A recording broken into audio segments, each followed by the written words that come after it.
Chase McGrath for the win for the Volunteers. From 40. On the way, a knuckleball. He got it!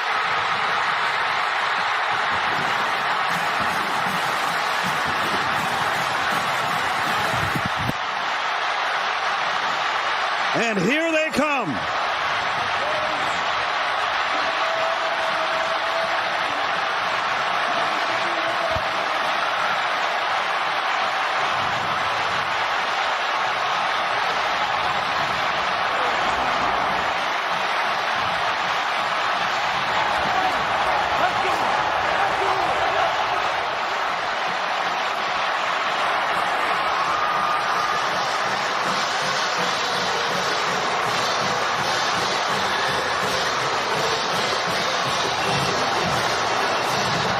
The misery is over on Rocky Top. You called it a knuckleball. I thought it looked like a whirlybird going over there. It was going sideways.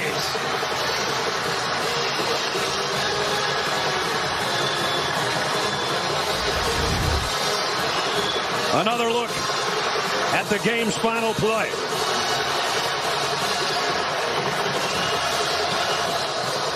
The kick heard round the state of Tennessee and all of college football.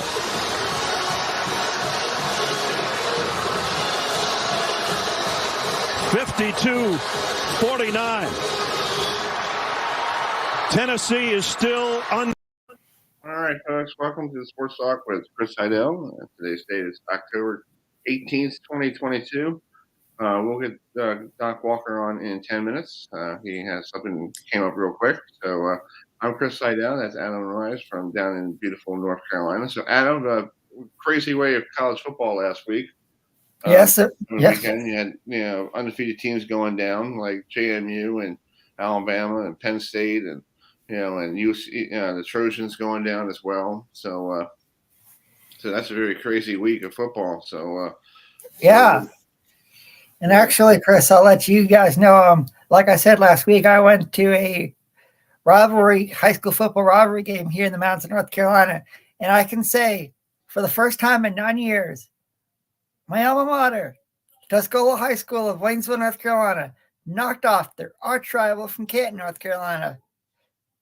That's cool. Awesome. Kisco High School, 35-34 in double overtime. And when the game ended, Chris, all the students ran onto the field, and it was a crazy, crazy atmosphere. The 100th edition of this rivalry. And when these two high schools get together, you throw out the records because it's one of the top rivalries, high school football rivalries in the entire Southeast. It is absolutely nuts. And when Tuscola won, I've never been so happy in all my life. That was a crazy, crazy, crazy game. Well, look at the schedule. We had an updated schedule. We'll get Rick Doc Walker, former tight end for the Redskins. Now they're the Commanders. He's part of the radio broadcast. And then at 7:20, we'll try to get Ross Peters. Will be joining us. He'll be logging around 7:15, but we'll get him on after we're done with Doc on the phone. And then I talked to Evan Washburn this afternoon from CBS Sports. He does this weekend's Jets and Broncos, but last week he did the Ravens and Giants up in the Meadowlands. So we talked a little Ravens football and a little Jet football as well. So and we talked about somebody else is also on the program because he works with our good friend Dave Ryan during the lacrosse season. So.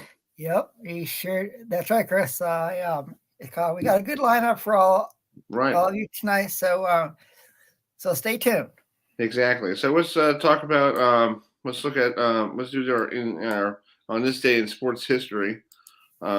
This day in 1992, the Blue Jays beat the Atlanta Braves for the first non-American League American team winning a World Series game. So that's pretty cool. They won, they were the first non-American League team. They were the only non-American League team that won a World Series game because the likes of one of the heroes of the Blue Jays back in the day was Joe Carter, and he, I think they're talking about him up there in the Great White North. What he did with the Blue Jays, a tremendous team back in the day. Yeah, this week, this month of October is also Breast Cancer Awareness Month. So the annual campaign to raise awareness about the impact of breast cancer. So if you know a friend or a cousin or family member or anybody you know who is dealing with this battle, you can go to their website right now at www.nationalbreastcancer.org/breast/cancer awareness month and see what you can do in your area. So that's why the graphics this month is in pink, because of Breast Cancer Awareness Month. So, and before we get Doc Walker on, and I got to call him around 7:08 or so to get him on at 7:10. Adele, on this date in 2008, Adele appeared on Saturday Night Live with a huge ratings in 14 years for that program, because it had Sarah Palin was on. 17 million viewers watched that program. With Adele and Sarah Palin, who, and I guess what's her name, made started making fun of her. Yep, that is, I know where you're going, Chris. I know where you're going, and it's almost time for elections. Speaking of elections, and normally this guy is normally in our here this evening, but he's doing his due diligence as a running for student council, board of education. And if you are living in the Indiana area, if you aren't on, watching, waiting for him, make sure you vote for him. There's a little his little campaign thing.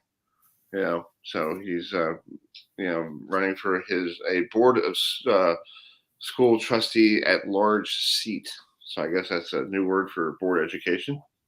I guess so, Chris. Yeah. Normally it says board education. Like I have up in Harford County, I didn't know they run for board education too, like for seats. And I'm like, it says board education.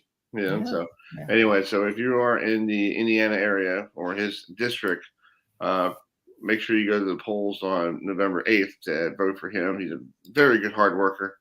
His daughter does a great job in the band, and we support him as well here on the program. So hopefully we'll speaking of that, Adam, on the November 9th, we're gonna, that Wednesday, if you're available, we're gonna do the show Wednesday, because we're gonna give everybody the 8th off, because I'll be helping with the election here, hopefully, and he'll be doing his thing. I'll be here, Chris. Yeah, so it'd be a good idea just to make sure, we'll talk more about that down the road, in a couple weeks. So game one of the ALCS, wrong one. Woo-hoo. I forgot it's not the Phillies, and I keep on thinking Braves are in the National League. Yes, Chris. Yeah. I know. Yes, Chris. I know. I'm still thinking Braves. The Astros are National Leaguers. Yeah. So speaking of ALCS, is tomorrow night, 7:30 on TBS.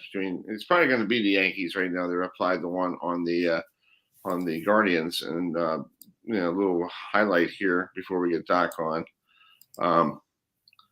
This guy went yard today.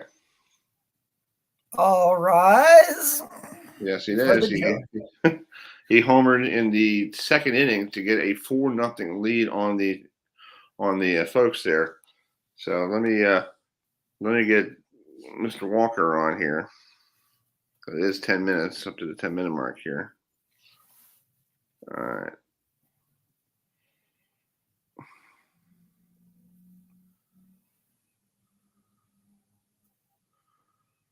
So why is my phone not working? There it is. So here he is. We'll bring him up here shortly.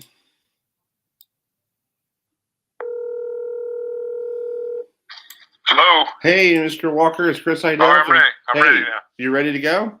Yeah, I'm ready. All right, folks. We have on the phone right now the former Redskin tight end, now part of the Commanders radio network, Doc Walker with us. Doc, thanks for joining us. How are you doing this evening, sir? And nice win last week in Chicago. Well, it was a good win. Anytime you win, it's good to get a victory.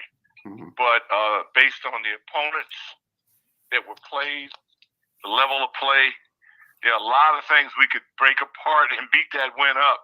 We got to get better if you're going to beat a better team than the Bears. Right. And this week you're taking on the Packers and Aaron Rodgers, who is right now kind of struggling. They've lost to the Jets last week at home, and 2 weeks ago they lost to the Giants in London. So they're getting tired of looking at New York for a while. So I guess they're glad to see somebody totally different. Well, I'm not certain that they're better than the Jets. I think the Jets are better than Green Bay. And Green Bay, in a lot, is living off the past. The past is irrelevant. Right now, the Jets, I wish we had the enthusiasm that the Jets play with. Mm-hmm. And their talent, they got a lot. When you lose and you got smart people in your front office, you're supposed to get better because you're drafting young talent. I think that the Bears have done a good job with their young talent, and I think the Jets have done a good job with their young talent. Mm-hmm. That's true. Well, this week the Commanders have a new quarterback. Carson Wentz is out again with a fractured finger, 4 to 6 weeks. It sounds like the same finger that Prescott has, almost in that same department area. So, and now you got, Henke, who former Old Dominion quarterback, who was the quarterback last year. So you feel confident you have somebody who knows the system. Well, I don't know how much the system has changed from a year ago when Heineke started, but we'll find out. What I am confident about is that he's playing, and I'm confident in what the energy that he brings, and it'd be very difficult for him to be worse than Carson's overall results. So I think we got a lot to look forward to. That's true. Adam, you got a question for? Yeah.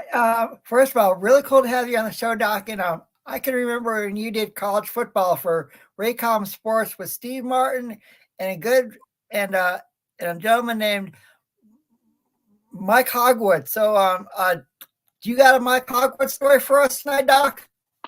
Well, God rest his soul. Just a great guy to work with. I've been really blessed to have some outstanding broadcast teams that I've worked with, and that group was one of the best. That's good. That's awesome. And you got a lot of good talent in DC helping you around the broadcast. I heard you preseason on Fox 45 here in Baltimore doing the games with Kenny Albert. So you spent some time with Kenny. So what does Kenny bring to the table as a broadcaster? I beg your pardon? Say that again? Kenny Albert, what does he bring to the when you guys work with him? Yeah. He's a pro. I mean, I've worked with him, his father. Kenny understands the job, and he works with guys that get the game and it breathes. Some people like a game that's all announcers. Mm-hmm. When I'm home, nobody can beat Madden, but I do expect to watch the game and then hear somebody's interpretation of the game in a way that interests me. And in order to do that, you have to have been a part of the game in some way that makes me interested in what you're saying. And we've got some good ones now. And Kenny's one of those. He studies. He's a good hockey guy. Listen, Al Koken, who I got the pleasure of working with, and Smoking Al is a good broadcaster and a good hockey guy, and that's the hardest sport to me to call is hockey. I haven't done hockey professionally, but I've done NCAA basketball at the regional level at GW, done Howard University basketball, men and women. So anytime you get in the arena and not get hit, I learned to really appreciate that. Yeah. We're here with Doc Walker, a former Redskins tight end and part of now the Commanders radio network. Doc, you're just bringing up a good point about broadcasters. When you hear yourself on the radio, I was taught you're basically, if you're a broadcaster, you try to paint a picture of what's going on for the folks who are not there at the ballpark and making them sound like you're sitting right next to them and go, hey, it's 1st and 10 from the 15-yard line, and we have the ball and it's 2 minutes to go. What do you think? It's like almost like you're just sitting at home, just telling them. Yeah, it's just whatever it is. You just got to be yourself. Right. I like my games I just like physical football. I love the skill part, all parts of the game. I really appreciate, and you can't fake it. To me, it's whatever the moment delivers. I deliver that to you. If it delivers it to me, I give it to you. If it doesn't deliver it to me, you don't get it. That's true. Well, right after the game last week in Chicago, Coach Rivera, was not really happy with the media because I guess he's getting bombarded about all these questions about Carson Wentz. Why did you pick him up? And he finally just really, I think he verbally just snapped, and just told everybody, look, I'm here to win. These players are willing to win. Do you think that's going to help them this week getting fired up for this game against the Packers? Ron's team is seldom fired up. Okay. I wish they were fired up. They don't get fired up to me. They end up playing their way into a frenzy, and they're highly competitive. But they always, that thing about slowing starts, they slow start, that's who they are. And I don't think you can change that in course. He'd have to change that by how he operates his team in May, in June, and July, and August. And he doesn't seem willing to do that. So until he does that, he's going to have to live with it. And right now, the team is who they are. And they've got to fight their way into getting a 2 or 3 game win streak real quick. That's true. I agree. Well, Coach, let me let you go. Coach, Doc, let me let you go. You could be a coach one day. I feel like I like that. I knew kids would be scared to death if that was true. Yeah, if you're on the sidelines, you probably get them fired up, probably. No, it's not about getting them fired up. And I think that's a misconception. Mm-hmm. If I got to fire you up, you're already the wrong guy. I need people that like getting checks, that like making money. And the only way you'd make money with me is if you did your job right. Otherwise, I'd fire you. That's true. I ain't about firing you up. That's not my job to fire you up. If you're not fired up enough to fight for your wife and kids, you're the wrong person. Right. I don't have to motivate anybody. All I got to do is tell you how much money you're going to make if we win and if we do this. And all my incentives are incentives. If we win. If we win, you win. If we don't win, you don't win. Right. I can't believe how much they pay these coaches to be mediocre. $5, $6, $7, $8 million for this? Oh, hell no. My deal would be if you win, you get X amount of dollars, and if you lose, you don't. Yeah. You want to play that game? I double what you gonna make. Bet on yourself. But see, a lot of guys, they're not willing to do that. If I were an owner, I would tell my guys, bet on yourself. Because if you win, I can afford to pay you more. But if you lose, I'm not paying for all that. And what in life do you get paid a king's ransom to suck at? It don't happen. Right. Not for long. Wouldn't be with me, not for long. But these guys, that's why they're not motivated. That's why you got guys slow start. Slow start? Who the hell can be a millionaire and have a slow start? No, that's lack of motivation. Hey, I wish I could make $1 million again. I'll give you a fast start right away because if I get paid $1 million, that's something I'm like working hard for, But I don't. And let me point out. Yeah. And you're doing something you love to do. Exactly. I mean, you're not working in sewer. You're not digging coal. You're doing something you love to do, and I'm telling you what. But that's again. That is why you should pay coaches and administrators top dollar to give you the top results. If you're paying for crap, well, that's on the owner. There are a lot of poor owners in sports. Yeah, I agree. There's a lot of poor owners, and I totally agree with that. So, yeah. Hey, cool. guys, anytime, man. I appreciate it. All right, thank you so much. Drive safely. I heard you're in the car. Drive carefully. Yeah, no, I got home. I just got home. Oh, that's good. I just got home, brother. I was trying to get here for 7. I thought you had me down at 7, but we're good. Oh, we're good. Anytime. Thanks for coming on. Talk to you soon. Bye. Thanks, Doc.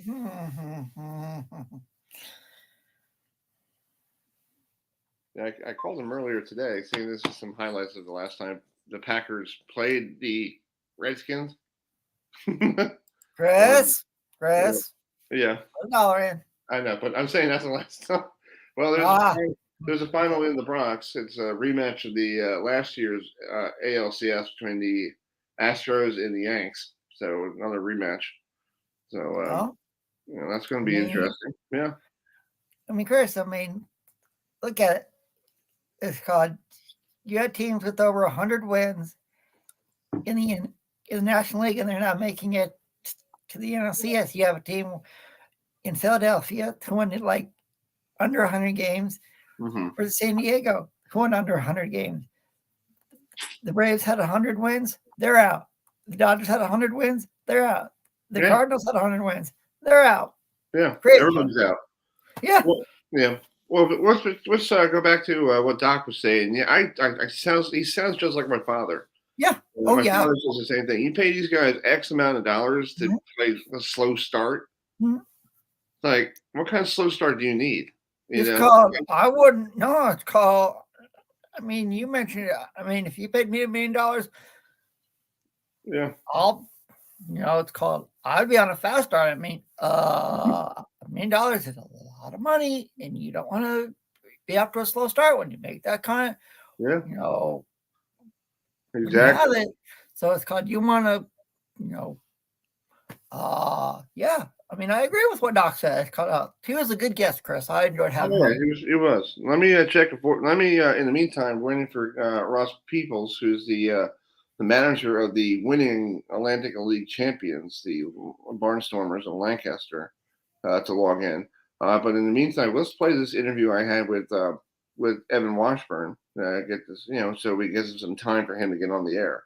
So here's my this afternoon. I had a chance to fire up the old Zoom lens here at the station to talk to our good friend Evan Washburn from CBS Sports Network, who also does stuff with the NFL on Sundays. And this Sunday, he is taking his stuff to Denver, I think, for the Jets and Broncos. So here's the interview I had with him. We talked a little about Lamar Jackson, so here it is. You feel like Lamar has a lot of pressure on him because he's playing with no contract right now. Yeah, and I feel like he's trying to show the ownership that, I would like that paycheck that, Kyler Murray has or whoever has, do you see a lot of pressure, on him, during the game? Well, I think for us, we view it as, man, that would be a pressure-filled moment to live in day to day with so much uncertainty about his future. I don't get the sense being around Lamar over the course of his time in the NFL that he really weighs or feels that very much. And if he does, I think he enjoys it. He's a guy that is uber competitive, likes the challenge. And I think his overall goal is trying to make plays to win. That will in turn lead to probably all the things he wants contractually.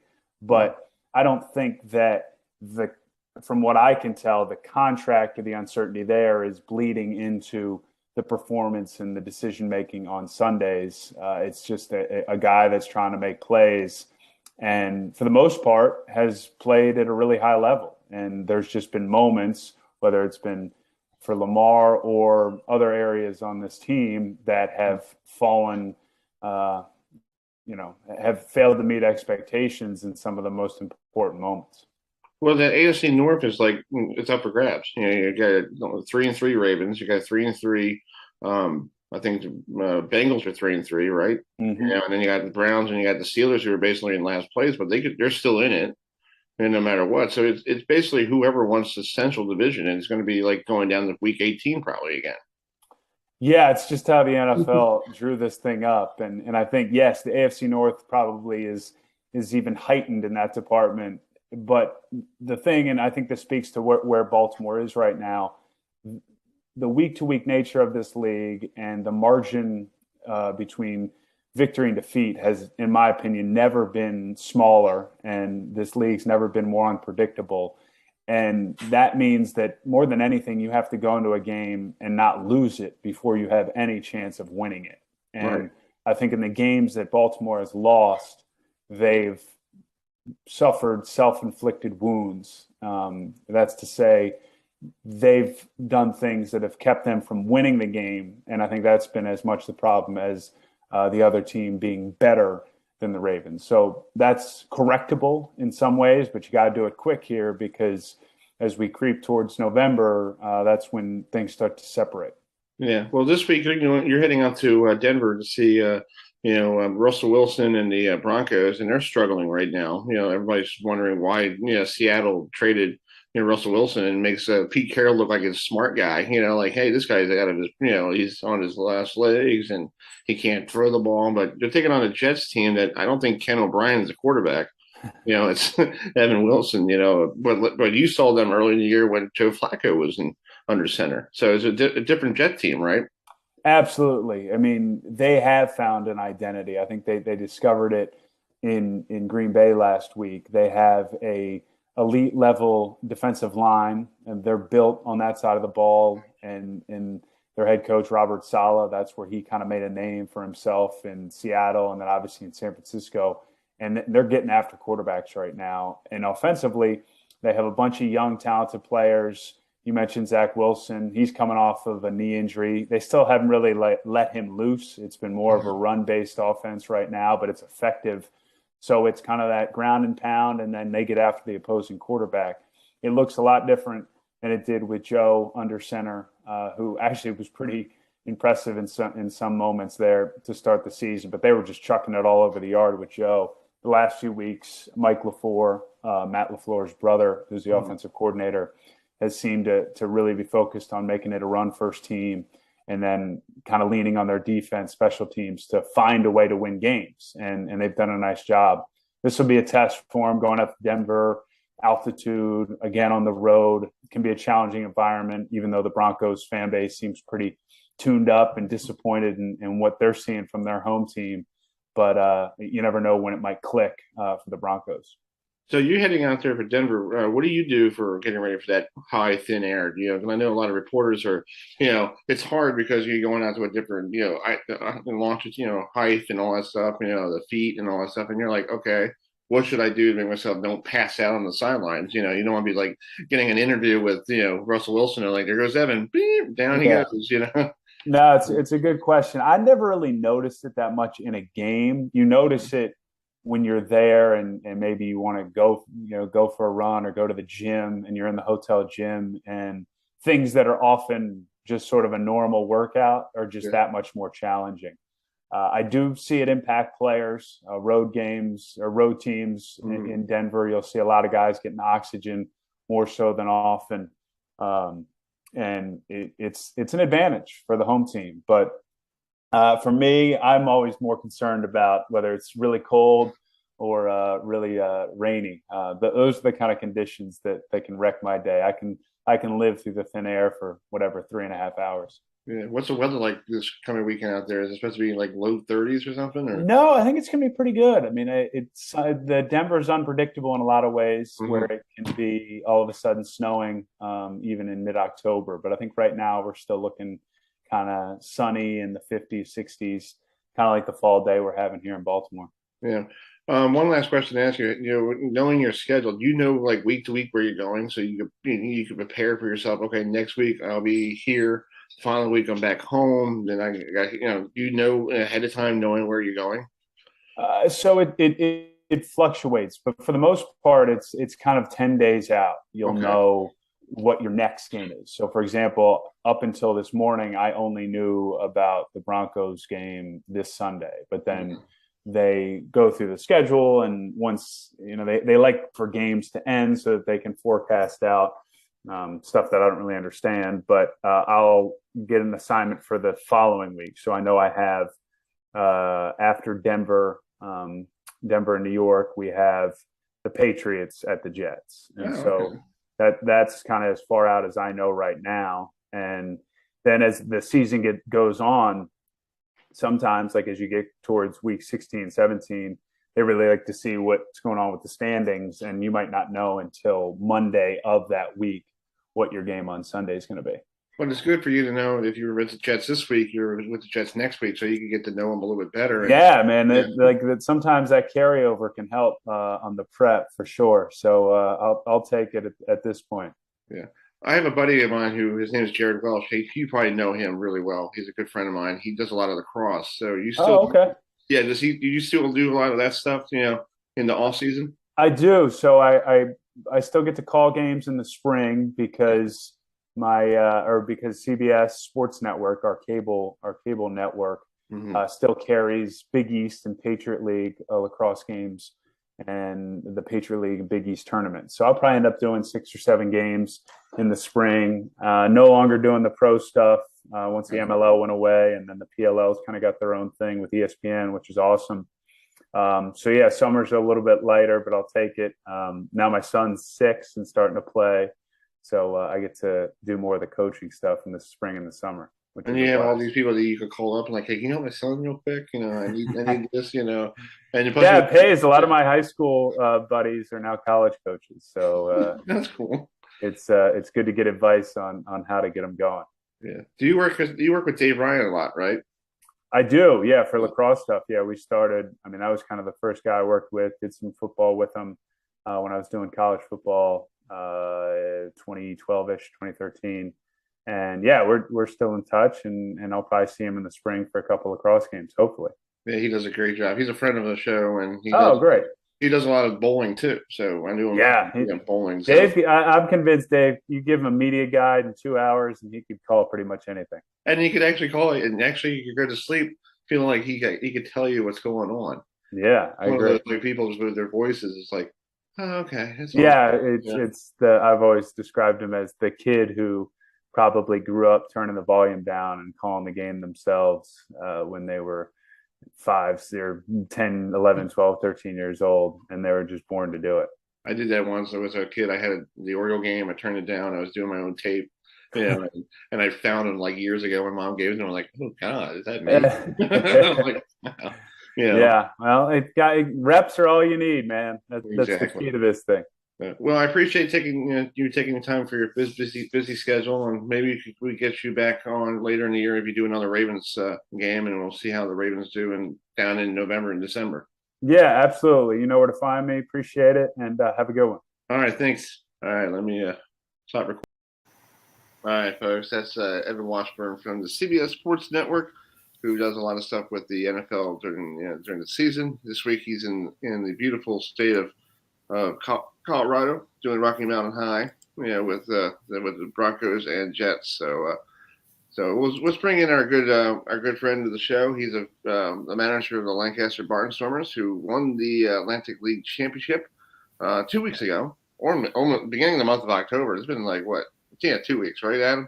Yeah, that's about right, Chris. Yeah, that's right. Let's bring him in. Here's Russ Peoples, who is the manager of the Barnstormers. Hey, Ross, how you doing? Chris, how we doing?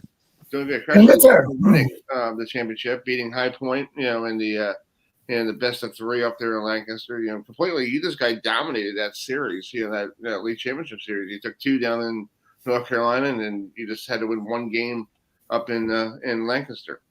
Yeah, obviously when you start off on the road like that, game 1's the most important one, in my opinion. And to start off on the road, you want to at least split with them down there. But we was playing good ball, and had some starting pitching that kind of carried us through the playoffs and the second half, to be honest. So it was a good fun ride. Yeah, it seemed like you guys were everything. Like, people don't realize in postseason, no matter what you did in the regular season, if the final week of the regular season is something that people watch, because if you click perfectly, you can see it now in the MLB playoffs. The Seattle Mariners were doing so well by the end of the year, and then they get into the playoff game against they swept the they swept the Rays, or Blue Jays, 2 games up in Toronto, and then now they're going, and then they never won a game against the Astros. So it seems like baseball is a finicky sport. It's like you could be 10 wins in a row, and then all of a sudden you could lose 10 in a row. And then everybody be like, what's going on with the team, man? That's right. That's right. That's totally right. It's totally understandable. When you get into playoffs, I mean, everybody's record 0-0. I like to look at it. So, you look, the hottest team usually wins going in right there. It's not necessarily the team that's got the most wins at the end of the season, but it's that hottest team right there that's in the playoffs. And, good example right now is the Phillies. Right. Phillies playing well at the end of the season, end up making the playoffs, and they're the hottest team. Nobody thought they would win the first 2 little rounds. Yeah. But here they are, where they play tonight. So who knows? Hey, you gotta be happy. The state of Pennsylvania, you guys won a championship. That's right. Lancaster's only an hour or 2 hours away from Philadelphia. That's Philadelphia, right. you have the Eagles doing so well. They're 6-0. They're on a bye week. That's right. You got the 76ers playing tonight. So it's like, so I had a coworker today goes, man, it must be going wrong. Something going right in Philly. I said to him, as a New Yorker, I was like, I'm waiting for the thing to bottom out. That's right. Like there got to be something going on up there that, but it's great for the state of Pennsylvania, the Commonwealth, knowing that you have very good teams that are doing successfully well in October. Oh, 100%. Actually, a buddy of mine I used to play with is the bullpen coach for the Padres. So I'm gonna try to get up there this weekend. That's cool. That's awesome. Cool. That's cool. Awesome. Adam, you got a question? Yeah. First of all, congratulations on the Atlantic League Championship. And thank you, sir. It wasn't easy for me because I'm a Atlanta Braves fan. So when the Braves lost the Phillies, hey, we were hoping to go back to back. I'm a Georgia boy too, so I like. Okay. So right now it's the off season. So tell us, what do you do in the off season? Do you look at like college players, for the spring, for your team? I know there, a lot of teams have fall exhibitions going on, and I'll pretty much after the season. Pretty much after the season, I'll take about 6 weeks off, just relax, hang out with my family, my wife, my kids, and after that, I'll start headed back into the locker room a little bit, odds and ends stuff. But usually right after the new year, it's pretty much cranking up pretty much full time. That's right. usually in December, you'll start getting a little bit, but starting in January, you start getting the agents calling you, the players calling you, stuff like that. I don't really talk to too many college guys. That's a pretty big jump for them. Mm-hmm. So most of them are, agents reaching out to me. Me keeping up with MLB, the transactions, stuff I get from MLB and stuff like that, the free agencies, guys that are interested. It could be, somebody, one of your former players might know somebody interested, or a buddy he played with a year or two ago, or whatever it might be. So I'm always looking, and you're always on call. You're on call 24/7, I want to say. Yeah, that's cool. You guys get a chance, but you're saying you're down for 6 weeks. You're down there at home. Your wife probably says, "Hey, can you fix this? Can you fix that?" That's right. Can you get the toilet fixed? I need this done. That's right. Bring the kids to the school, and you're like, "Can I go back to Lancaster, please? Can I go?" Right. Yeah. But anyway, man, it's been great. I like to take the time when I can. I enjoyed it here in Lancaster. Lancaster's been great to me, and it's awesome that we could bring a championship, back to Lancaster. Yeah, I saw some video here. This is from Game 3. I found online. It was looks like a pretty decent packed crowd. They're it was actually a pretty chilly night, right? It was like, chilly night. It was actually, the atmosphere was unbelievable. Mm-hmm. And the atmosphere was unbelievable. I mean, the fans was into it. They was going crazy, and they was there to the final out. That's cool. So what was the feeling after winning the championship? Did you get a lot of phone calls from the city of Lancaster saying, "Hey, congratulations"? You want to? I tell you what I did. I actually had after the game, after we got done celebrating and all. Finally, when I got to my phone, I had 46 messages.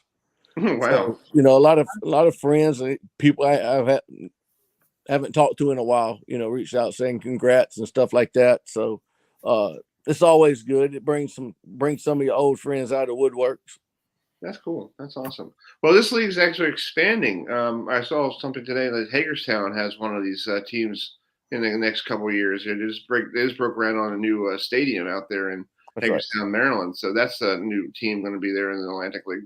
It seems like all these little teams are popping up all over the place. And you have more down in Kentucky, 2 in Kentucky, and then you guys have been around for a while. And same thing with York, and now Southern Maryland's been around for a while. It seems like a very good community of teams over there. It is. Hagerstown, I think they're going to come in 24. And we're looking to expand because we already had 8. And I think what happened is, we're hoping to get to 12 to 14. But what happened was some of these teams, minor league teams that they cut, are beginning to be interested. So, Hagerstown is one of them. That'll be 2014. I think there's another team in North Carolina that possibly could. I heard Lowell, Massachusetts might. Paul Tuckett was in the talks. All this has been over the last year or so. So I don't know exactly what's coming in, but that's right. I see the Boston back there. Adam. That's right. Yes, Ross. Yes. That's right. I don't know what's coming in, but I know Hagerstown will be in 24. Yeah, I just didn't like what Major League Baseball did to these towns, because you have these towns that have rich history of minor league baseball, like Pawtucket, Laurel, Frederick, with the Keys, Hagerstown, they had, Willie Mays had to stop there on the long way his career, and you just told him one day, like, sorry, we don't need you, get out of here. It's like that's like not right. It's like like you're ruining cities and little towns this is their livelihood during the year, during this year, because they make money off the people coming in, hotels and all that stuff, and these little towns like Hagerstown and Frederick might be struggling. No, I totally agree. I mean, our world's upside down. Yeah. But hey, it comes down to money. Everything revolves around money. That's what they want to do, and it's sad, but they don't think about some of the little things like that. Right. But it all at the end of the day, it all comes down to how much of a saving that MLB team can make. Right. It's like they moved the high A of Frederick to Aberdeen, and people in Aberdeen are like, oh, full season baseball? I'm like, yeah, you play in April. Because that used to be a short season team. Right. And you see the crowds are not even, and my brother goes, where are they? I'm like, right. I don't know. Maybe they didn't get the memo. Maybe these teams need to go out, like you guys constantly send out emails saying, hey, this is what we're going on for this weekend.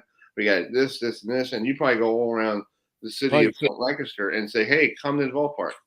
Oh, 100%. And our GM does a fabulous job with that. His name is Mike Reynolds. Man, that's he's been here for, I think, 5-6 years. He's one thing he's not scared to do is get out in the community. And you can definitely see, the crowd and attendance go up the last several years, every year. Yeah. He's not scared to get out there, and that's what it's about. You got to get out there and show your face. Exactly. Well, before I let you go, you are a big Florida State fan, right? So let's talk. Let's talk about little Noles here, because Adam's a big Noles fan, and I'm a big Noles fan. Yes, I am. Yep. Kind of struggling after that 4-0 start, at football. Now they're, basically close to 500 again. 4-4 or 4-3.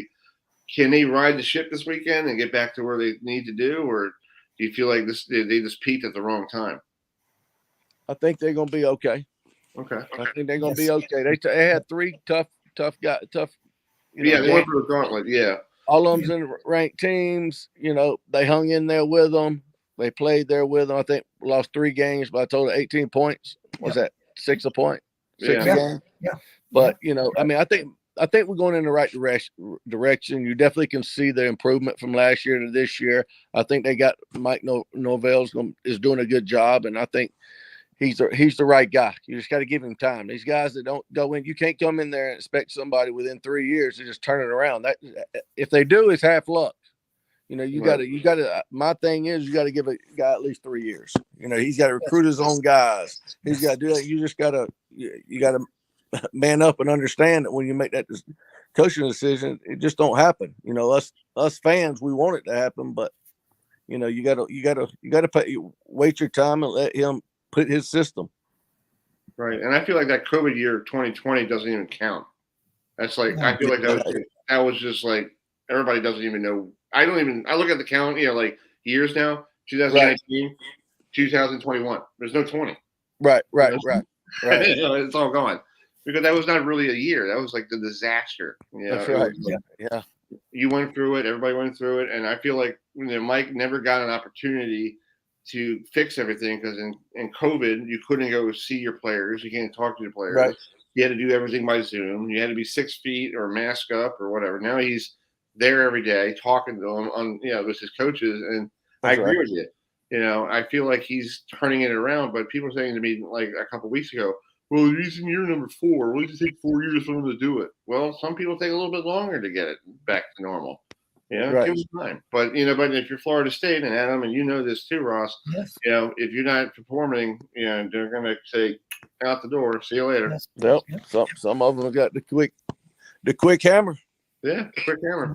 So, Quick hammer. well, thanks for coming on tonight. I appreciate you being part of the show all the time. We love having you on, and we had you on the beginning of the year, and and we followed you a little bit. We couldn't get you on during the year because when we're on at 7:00, you're playing baseball, and it's kind of hard to put an earplug in your ear and go, "Hey, how you doing, everybody?" We don't have the budget for that, But thanks for coming on, and congratulations on winning the championship. And are you guys having like a parade up there in Lancaster, or no, guys kind of went home. We get rings, and they doing all some stuff around the community, but nothing like with the players still here because they're from everywhere. They were home. But I appreciate it. I appreciate you having me, and always enjoy it. Yeah, and let us know if you guys are having like a ring ceremony. I'd like to come up and I'm only an hour away from here. I'm up here. Yeah, okay. Yeah, so maybe I'll see if I can get up there if I'm not working early in the morning. Yeah. All right, that sounds good. All right, Coach. Thanks, man. Thanks for coming on. You got it, man. Thanks, Coach. Have a good night. Night. That's Ross Peoples, who's the manager of the Lancaster Barnstormers, the Atlantic League champions of 2022. So that's it was I forgot he's a big. I always remember he's a Seminole fan. Yeah, and it's like because we talked about that the first time I had him on the air. In Florida State, Chris, I think they should have beat NC State, and they almost came close of knocking off Clemson, but that Clemson it was like the second half. It was like the second quarter. Yeah, it seems like it's been like the Achilles heel in the last couple of weeks. I'll agree, Chris. I'll agree. Yeah. And then it's like at halftime, it's like they get energy, and it's like here comes Florida State. It's like where was this in the second quarter? Yeah, and then like by the fourth quarter, you're playing catch up, and you're playing catch up, and you don't have a lot of time on the clock. And with NC State, we had the lead by like one. Yeah. And Travis threw that interception. It was stupid interception. Yes. But that's what can you have? What can you do? So Jokers. Yeah. So next week on the program, besides George being here back in the studio with us, but he's doing his right now he's doing his campaign stuff. We'll have this gentleman on the program, Leno Monticelli, who he's still on the professional bowlers tour. He's on the seniors tour now. This is a little flashback to 1994 when he bowled against Pete Weber up in Toronto. It's a little ABC professional bowlers tour right there. Yeah, I try to put ABC professional bowlers tour on because when I was a kid growing up, Adam, I didn't like ESPN. No, it's called. I mean, don't forget, Chris, and Leto is the manager of the PBA League Las Vegas High Rollers, and they had AJ Johnson on their team. Yes, we did. That was in Leto's first time up there at Portland, Maine. So I can't wait to ask him what was it like. The atmosphere. It's. I think everybody's going to tell you it was like it's mad chaos up there because. Oh yeah. Actually, Chris. Because a lot of the bowlers are not used to having people in the background screaming, yelling your name. Oh, yeah. Even Nicole, my girlfriend and I watched it, and she goes, "How can you focus on that?" I was like, "Well, you have to you got to tune it out." Because it's not easy. Yeah. Back in the old days, I'm so used to the bowling when nobody's talking, and all of a sudden you get up on the lane, and then they go, like that, and now it's like up there, it's like you got drunks going all over the place. Oh yeah. You got the mayor of Portland here walking around trying to get boats. Yeah. Yes, Chris. Yeah. And then everybody knew, and it's funny up there. Everybody knows who you are, and it's like I heard a lot of good things about it. As soon as the schedule comes out for next year, as soon as the PBA League, as soon as I know when the PBA League is, I'm getting off work, and you know where I'm going. Exactly, and that might be maybe I can make that part. You know, maybe Nicole. It's gonna come up next year, Chris. I mean, I got plenty of friends you can hang out with. I mean, I've never been to. we all love to talk bowling up there, and hey, I think we can move the show up there for that week. Maybe I could do Tuesday night. Yeah, when they do that practice right in with everybody. Yeah, maybe when they do that practice night thing, we could sit in the corner and do the show and have people. Yeah, I mean, why not? I mean, hey, I mean, it was cool being live up there earlier this year. You know, with everybody on, that I could get. I mean, it was one of the coolest experiences I've ever had in my entire life. That's cool. That's awesome. So we're waiting for Ryan Burns, who covers the Gophers of Minnesota. I emailed him. He said he got the link yesterday, so I guess I'm still waiting for him to log in. Maybe a lot of these people, are busy with their stuff, so sometimes they forget. So let me check my email here and see if I got anything from him. Because I normally they send me their phone number so I could text them and say, hey, you all set to come on, and then all of a sudden I can't respond to them. So let's see here. No, nothing here. This week the Minnesota is coming to Happy Valley. Yeah, to play Penn State. A whiteout game, 7:30 on ABC. Kurt Herbstreit will not be on the call. It'll be Joe. Nope, he and Chris Fowler and Holly Rowe are going to Tuscaloosa, Alabama for Mississippi State in Alabama at Bryant-Denny Stadium. And that's on ESPN, 7 o'clock. It's on ESPN, yes. Yeah, that's correct. Same time as that as well. So what do you think about Penn State? Last week losing to Michigan, got blown out. It's hard. Chris, you know this. It's hard to beat Michigan inside the big house. It's not as easy as people think. Michigan is a solid team in the Big Ten this year. They got a tremendous quarterback, tremendous running backs, wide receivers are talented, and of course, their coach is one of the best in the Big Ten, and if not the country. I mean, when you go in there, it's like you think you're going to win. Exactly. But sometimes you come out on the losing end, and there's nothing you can do. Just got to shake it off and, go on with next week. Right, exactly. So, also, I want to say this past weekend, our good friend Coach Sean McDonald had a birthday this past Saturday. Yes. So I shoot him a text message saying "Happy birthday, Coach," and he goes, "Thanks, Chris. I really do appreciate it. You're a cool dude." Yeah. So. Oh, that's nice. That's nice. That's nice, Chris. Cool. Yeah, so let me text George here from the Washington Sun. Did you get the link?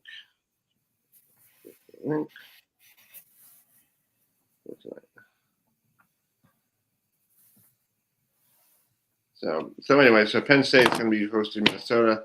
Kickoff is supposed to be 7:30. Let's check the forecast in the up there in beautiful, State College, because this weekend, the weather is kind of different. Because Chris, I'll let our viewers know right now. The weather for me in the mountains of North Carolina, it is currently 32 degrees, and the temperature will be dropping as the night goes on. Oh wow! Hey, everybody's going to get some frost. I believe some parts of Indiana got some snow this morning, from what I saw online. And I was like, I think this game's going to be kicking off on Saturday night. It looks like it's going to be. Let's write you the forecast here. Kickoff. Happy Valley. It's going to be in the 40s. Oh. If I get long johns. Yeah, it's going to be in the 40s. Clear to partly cloudy, lows around 40 degrees at kickoff. So it might be in the low. By the time the game's over by 11, 11:30, it'll probably be in the low 30s, probably if it gets Yeah. Oh yeah. It's called. So if you go in the game, make sure to pack your long johns and your winter coat, hat, and glove because you'll need it. Yeah, it's the Adam special. Make sure you That's pack right. everything. Yep. And pack layers. It's called, to keep warm. Yeah, exactly. It's not bad at all. So let me email this guy to see if he got the link. I'm still waiting for him here. Hold on a second. All right. See if And I can shoot him an email.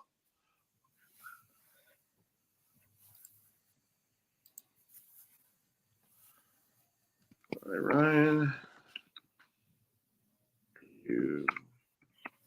and Chris, it's also opening night for the NBA. Like Ross was saying. Yeah. So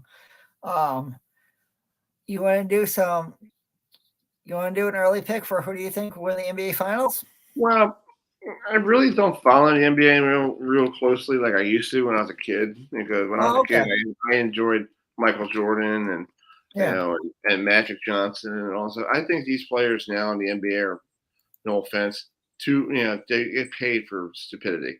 Yeah. It's just a basketball. You don't need to be paid $46 million to shoot a 3-pointer. Come on. Like give me a break. Yeah. Like Doc Walker is. Yeah, I would like to get Walker back on for that. Like you get paid to do that stuff. Yeah. So, Oh yeah. Crazy Yeah, stuff. that's true. Yeah. I wish I could get paid for that. Oh yeah, Chris. Oh, I'm agreeing with you, my friend. I agree with you 110%. Yeah, I'll take the the top money for that. Sure. So folks, it's if you just sorry, I have the engineer with me, Mama.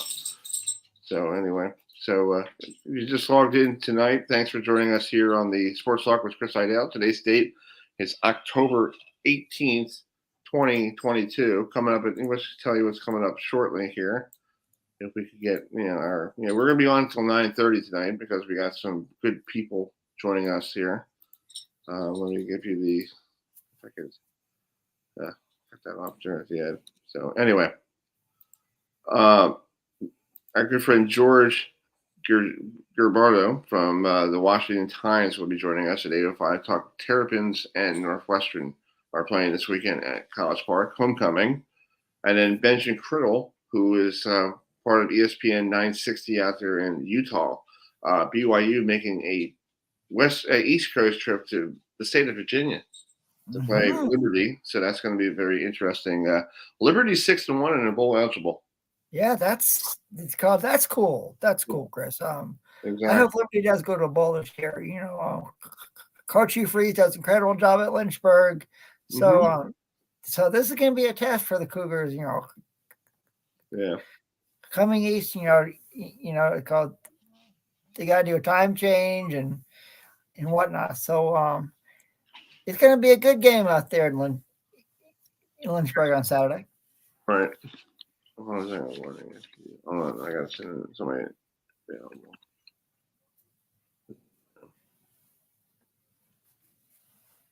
And then I'll let our viewers know at 8:30 we're having former Syracuse Orange wide receiver, former Baltimore Ravens wide receiver, Qadry the missile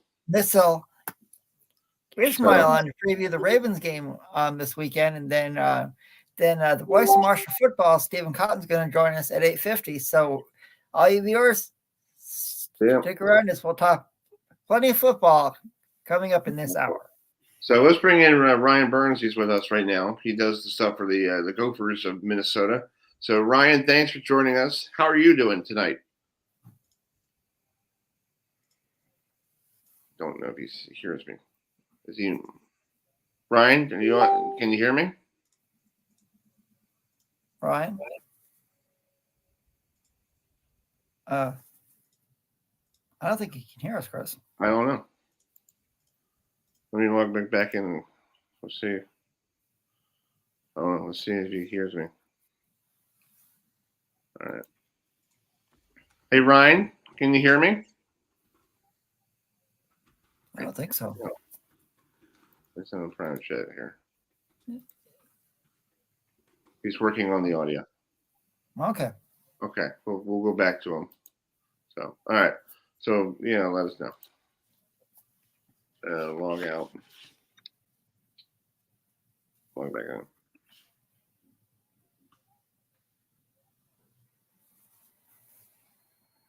All right, so we'll wait for him. So let's bring in George real quick, because George is sitting there, and we'll bring Ryan when he gets his audio fixed here. Let's bring in George. So, hi, George. How you doing? Good, Chris. Good to be back with you. Yeah, thanks for coming on. Did you make the trip to Indiana last week?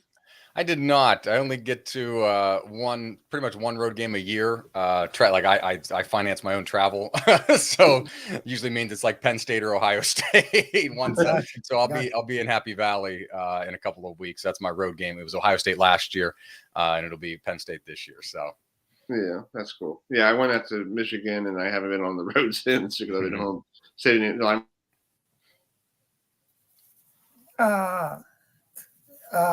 I guess Chris froze. So George, you cover the Maryland Terrapins. So tell us about some of the keys this weekend. Maryland plays Northwestern. Yeah, homecoming on the campus of the University of Maryland in College Park. It's a game that people will be looking at mainly for the status of Taulia Tagovailoa. Mike Locksley today said he is day-to-day. We got the first indication of what he's been dealing with, which was a sprained MCL injury that he sustained in Maryland's near win loss, but played Michigan very well up at the Big House. And since then, he'd been wearing a brace the last couple of weeks. He had kinesiology, KT tape style tape on his right knee when we saw him during press conferences. And so he's been kind of dealing with that for a few weeks, but no structural damage, just kind of, re-aggravating the same injury, which of course is inherently painful, but thankfully for Maryland and Terrapin fans, nothing beyond that in terms of any kind of ligament tears or whatnot in his knee. He did practice this afternoon, or warmed up with the team at their afternoon practice today. And Locksley, like a lot of the coaches in the Big Ten, playing it, a little close to the vest as always. But they've got Billy Edwards, and Billy had been in a couple of games, different games this season, in spot time toward the end of games. But to lead 2 touchdown drives, even though we haven't seen him, air the ball out in terms of success there yet. But the way he was able to run the ball and conduct the offense in the fourth quarter with 12 minutes left after Taulia went out, at Indiana in a game that they were kind of dragging along a little bit and almost gave them a weird spark in the absence of Taulia. Normally something like that could be very demoralizing. I think about Dante Demas's injury last year in a game here against Iowa that they were leading early in the second quarter. And then Maryland, gives up 50 plus points to Iowa, which is, if you've watched Iowa football this year, it's abnormal. But they lost their sales that day. They didn't lose them in Bloomington on Saturday. And so to lead 2 touchdown drives and run for a 31-yard run and a score yourself for Edwards, and he's a local product. He's from Lake Braddock High School in Burke in Fairfax County.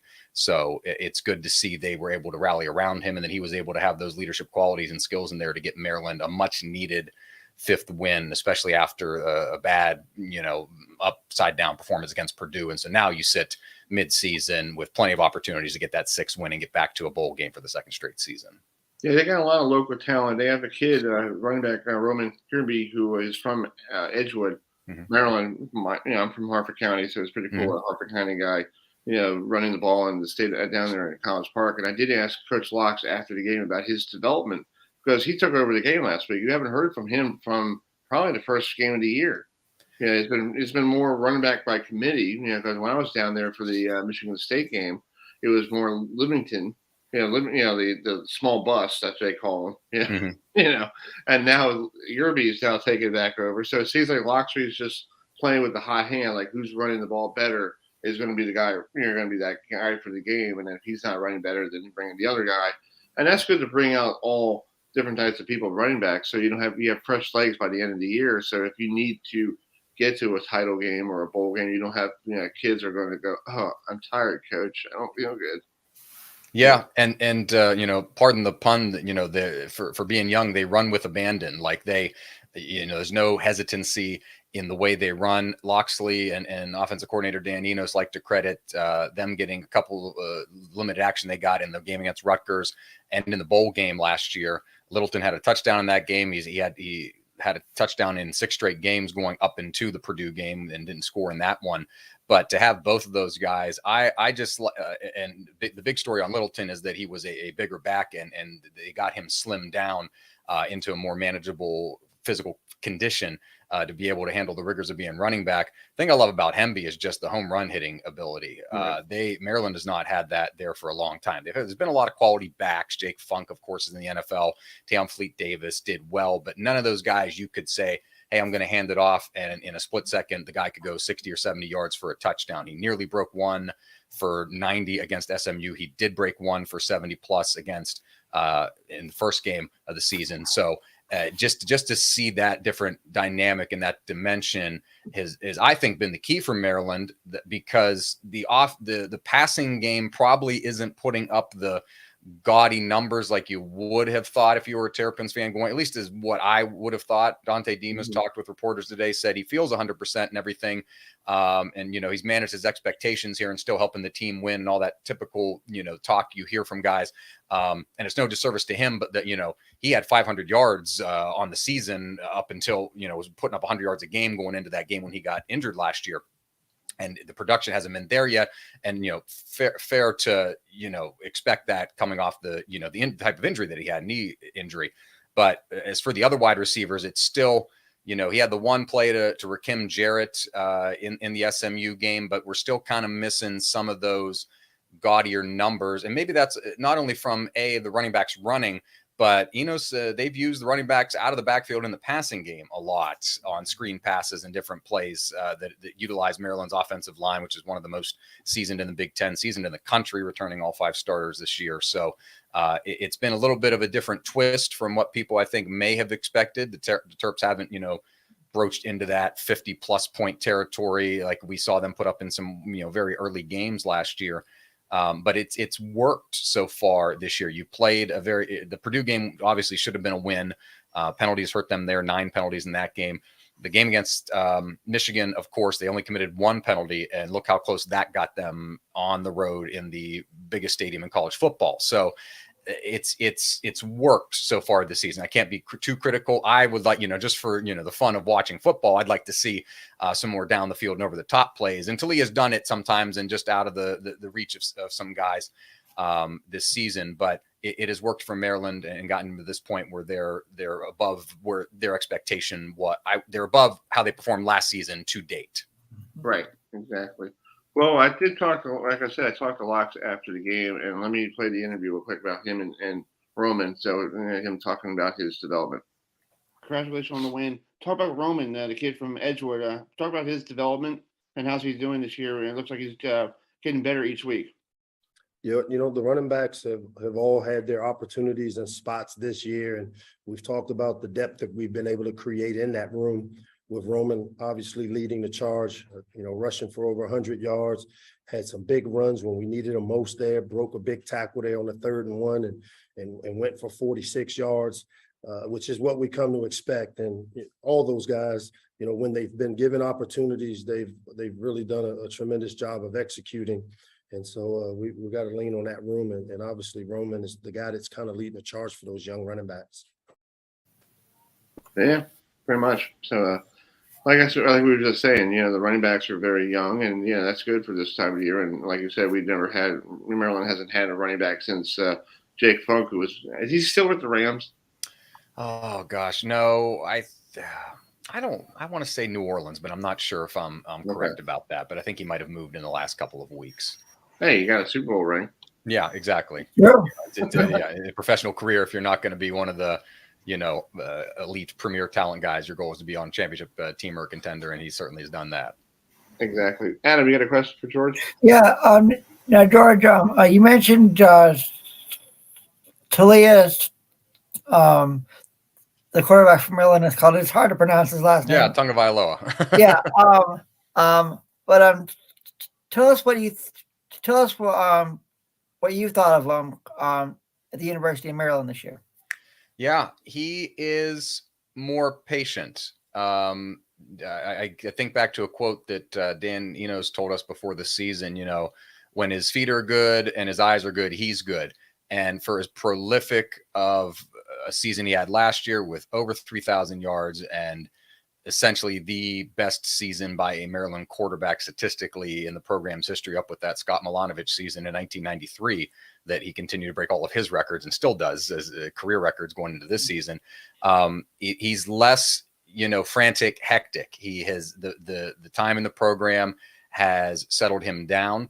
He still plays with the enthusiasm. It's fun. It's interesting to watch because when he talks with reporters or after the game or during the week, super humble, super, centered and everything like that. And then you see him get out there on the field and, he's a different animal. The picture, I think it's an AP photo they took of him against Michigan with his helmet off on the field, just yelling and everything like that. It's fun to see. And Enos and Loxley both talked before the season about, finding that level, bringing the barometer down a little bit when it needs to be down, but also not getting too hard on yourself. Enos always would talk about how sometimes he's so, hey man, I could have hard on himself. I could have done this better. I could have done that. And Enos has to be the one to encourage him a little bit. So finding that middle ground to stay in balance. And I think it's paid off in just that you're seeing overall, less mistakes. Like I can think of a lot of interceptions last year in times, and it's not solely on him, but that was a poor the Penn State game's an example. Jahan Dotson who's now with the Commanders, went all over them, 200 plus yards in the game in College Park last year. That was a winnable game in the third quarter, in the fourth quarter, and him throwing an interception there was kind of one of the things that breaks your back. Like, okay, they just don't have it today, and you're seeing less of those mistakes happen at key times. From Maryland. Now, they've not been able to convert on some opportunities that have been given to them. 3 straight turnovers in that Purdue game in the third quarter, and they got 0 points out of them. That is the biggest glaring thing that sticks out. But in the past, maybe Talia being unsettled might have led to some forcing of throws. And I feel like from my perspective, there's less of that this year, and you're seeing less overall of mistakes in his game. And that's just because he's learned to settle himself, I believe, in the pocket more so this season than last season. Exactly. Well, George, it looks like it's going to be a nice weather on Saturday, and it looks like low 70s, still pretty much what late October is around here, but except for the coldness, it's going to be great for football on Saturday. But probably around 340 is probably going to get in the upper 60s probably. Yeah, I'm always fine if there's no rain. Like I don't like those Michigan State type of days where it's just like that. We get a lot of those around here in November and October. So even last week, this Saturday, homecoming Saturday, will probably be warmer than it was against Purdue. Purdue was kind of sunny, but a little bit on the cooler, high 50s, low 60s side. But I think we're coming into a warm front here over the weekend and in the next week. So yeah, it should be beautiful. 3:30 is like my perfect time for college football. I know a lot of people love the noon games. Night games you like if it's a big, matchup opponent wise. But if you're playing, you won't be playing Northwestern 7:30. 3:30 is perfect, especially for a homecoming. It's a big time on campus for a lot of, I know, friends of mine that I went to school there with that are coming back for the event. And that's kind of like if there's a Maryland game that people like to get back to, if you're not from the area or you're out of the area, homecoming is one of them. And it should be essentially a picture perfect day, late fall day for people to take advantage of Saturday. And if I'm coming down for the game, leave a little bit earlier traffic wise, or what do you think about is that what do you think? It shouldn't be. I love a little touch, yeah, because that Route 1 exit off of 95 is how I either come in there or on Adelphi Road, and that Route 1 exit starts by the IKEA there. It just starts backing. When I know how busy it's going to be when that ramp starts backing up. Sometimes I got to go to Kenilworth Avenue and go down. But yeah, maybe just a touch earlier because it should be, and people should be getting there early. It's that perfect time. I'm actually going to be there early to meet up and say hi to some friends of mine before I get into the press box. But yeah, it should be an excellent time. And it's a good scenario. Loxley didn't want to say it today. It's a good scenario for them. Northwestern's 1-5. They are the worst team by record in the Big Ten. They won that game in Dublin over Nebraska, which was part of a series of events that led to Scott Frost being fired at Nebraska. Now Nebraska has a better record than them in the Big Ten West. So, go figure, because Northwestern's lost 5 games in a row. So not good for the Wildcats. good on the Terrapin side that they're a 2-touchdown favorite the last time I looked. I don't know if that line moved or not. And then you have the bye week next week, and then you would have a full week after that to go on the road against Wisconsin. So if Talia Tagovailoa doesn't play next week, he theoretically has nearly 3 full weeks to heal, 15-ish days to heal up, and can be limited to get ready for a game at Wisconsin on the road if he doesn't play at all on Saturday. But of course, he's a competitor, and he's going to try and get there and be ready for Saturday regardless. That's true. Well, George, thanks so much for coming on. I hope to see you Saturday. I hope I can get down there, but I'll keep in touch. But thanks for coming on, and we'll love to have you on at any time. Yeah, absolutely. Always happy to join. Thanks, Chris. Appreciate it. All right, thanks so much. All right, bye. Thanks, George. That's George, the other George Gerbo from the Washington Times, joining us. So let's bring in Ryan Burns, who finally got his audio fixed. Let's get him in. Yeah. Hey, it's probably the weather. When everything goes to below 32, everything starts freezing up, right? Oh, you got to hit the mic. Hold on. Hit the mic part. We did it. There you go, Ryan. There you go. Between the computer restarting, between the computer restarting, and maybe to your point, it was about 17 degrees here in Minnesota this morning. It's about 32 degrees, Ryan, for me here in the mountains of North Carolina. So I understand the cold weather completely, my friend. 13 years in New Hampshire, understand completely. See, I like the cold weather, but I don't like it when my laptop and everything starts acting up right before I'm supposed to come on. So I appreciate you guys being patient. Oh, no problem. Thanks for coming on. Well, Minnesota making a trip to State College this week. Big game for Minnesota. Last time they played Penn State in a big game, it was a college game day experience, and they knocked them off. And at that time, they were on their way to the Big Ten championship game until they got derailed at the last game of the year, right? Yeah, I mean, they were 8-0 going into that game, and again, they beat a very good Penn State team. I think they had one loss before that game, and then they ended up losing to Iowa and Wisconsin to somehow avoid a trip to Indianapolis after all that. But so let's talk about Minnesota. You guys are in the Big Ten West, with Purdue and everybody else, and I guess Purdue is now top dog on top of the standings. So I guess. Do you guys still play Purdue at the end of the year, or I don't remember their schedule? Let me check it real quick. Yeah, so Minnesota the last 2 weeks has played Purdue and Illinois, and that's where their 2 losses are. So just like we all thought coming into the season, Purdue and Illinois are the 2 teams on top of the Big Ten West, where it's very likely that their meeting on, I think, November the 12th is going to dictate who gets to go play Ohio State or Michigan in Indianapolis. So like I said, just like we all thought, Purdue in Illinois, which, by the way, I think are 2 pretty dang good teams from seeing them the last 2 weeks. It's just it's a strange year in the West. I'll tell you what. It's like you see, and you're like, hey, we won the Western Division title, and behind door number 1, you get Ohio State. Come on, yeah, exactly. like really? I was talking to a buddy of mine today on the phone, and he goes, Ohio State hasn't played anybody. They have 8 home games. Okay, well, you're Ohio State. You can tell the Big Ten what you want to do, pretty much. I feel like. Well, I'll tell you this much. I mean, they're going to play a really good defense this weekend when Iowa comes to town, but it's something to where I think that Ohio State defense is much improved from a year ago. I think the coordinator change has a lot to do with that, but especially when they're putting up points like they are, and they've done it without Jackson Smith and Jigba, did it the other week.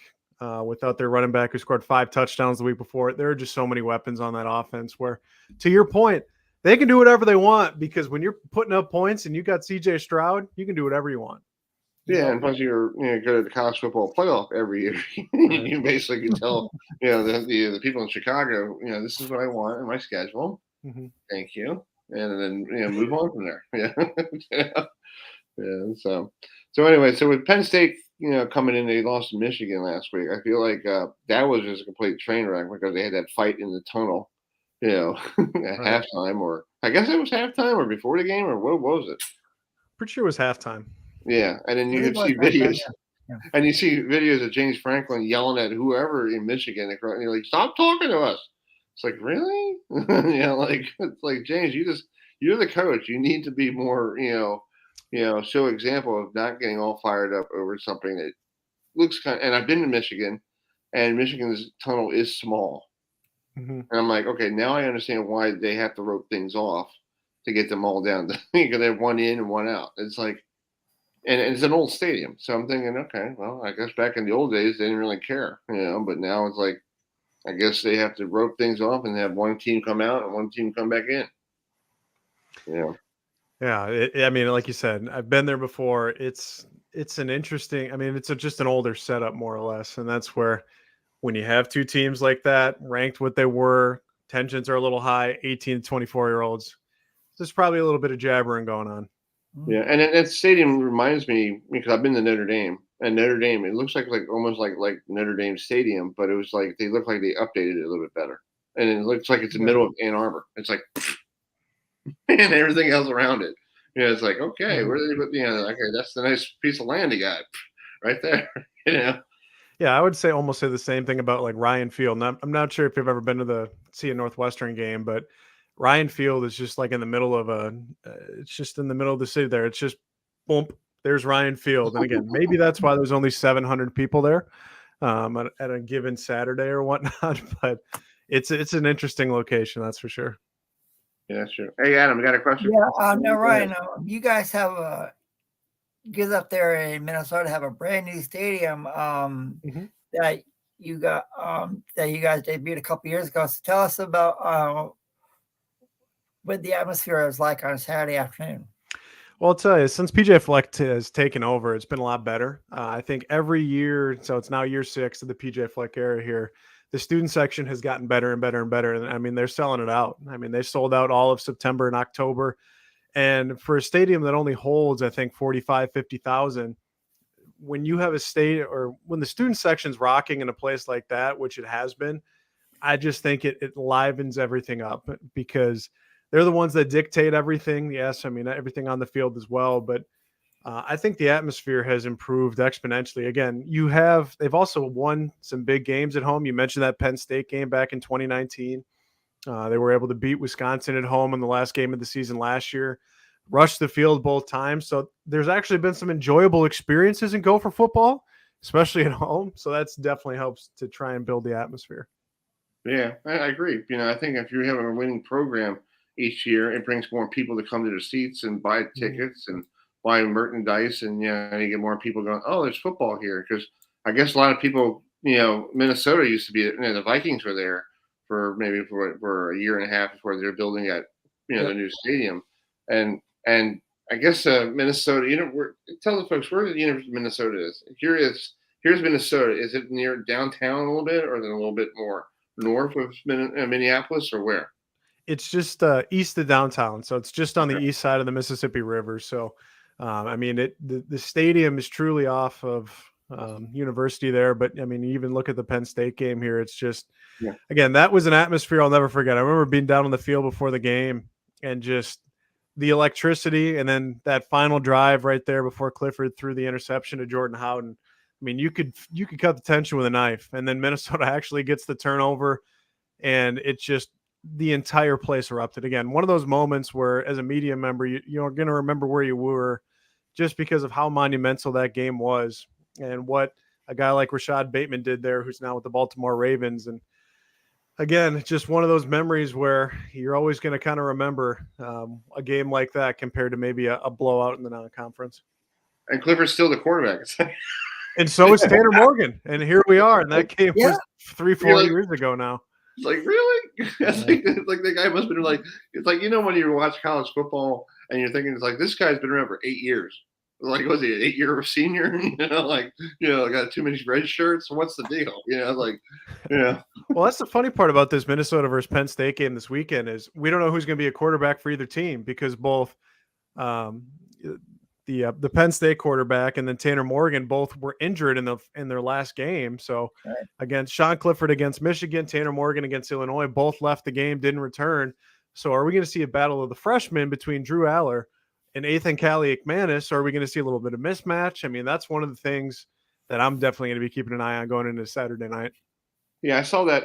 I saw them beginning the year against Ohio, and they brought, and it was a good opportunity to, you play in Ohio Bobcats, and you could bring in different quarterbacks, and those freshmen are pretty good. But here's the thing: that was just coming in to save Clifford from, getting hurt. Now, you got the situation again like you did, a year ago for Penn State. Clifford goes down. They were 5-0 at the time. Is this going to be another Penn State, nosedive, like they did last year? Or it could be, can these quarterbacks ride the ship until Clifford comes back? Yeah, I mean, that's going to be, again, that's one of the major storylines from talking with our Penn State people is, again, I think what Penn State, Minnesota fans would tell you about their quarterbacks is they're good enough to keep their jobs and they're good enough to kind of get you to a level that's very satisfactory, but are they good enough to kind of put you over to that next tier where Penn State wants to be competing with Michigan and Ohio State on a given year? And for the Gophers, they've been incredibly close to winning the West 3 of the last 4 years, and they haven't been able to get over the hump. So, I mean, they're good college quarterbacks, but are they good enough to kind of get you over that hump is the question.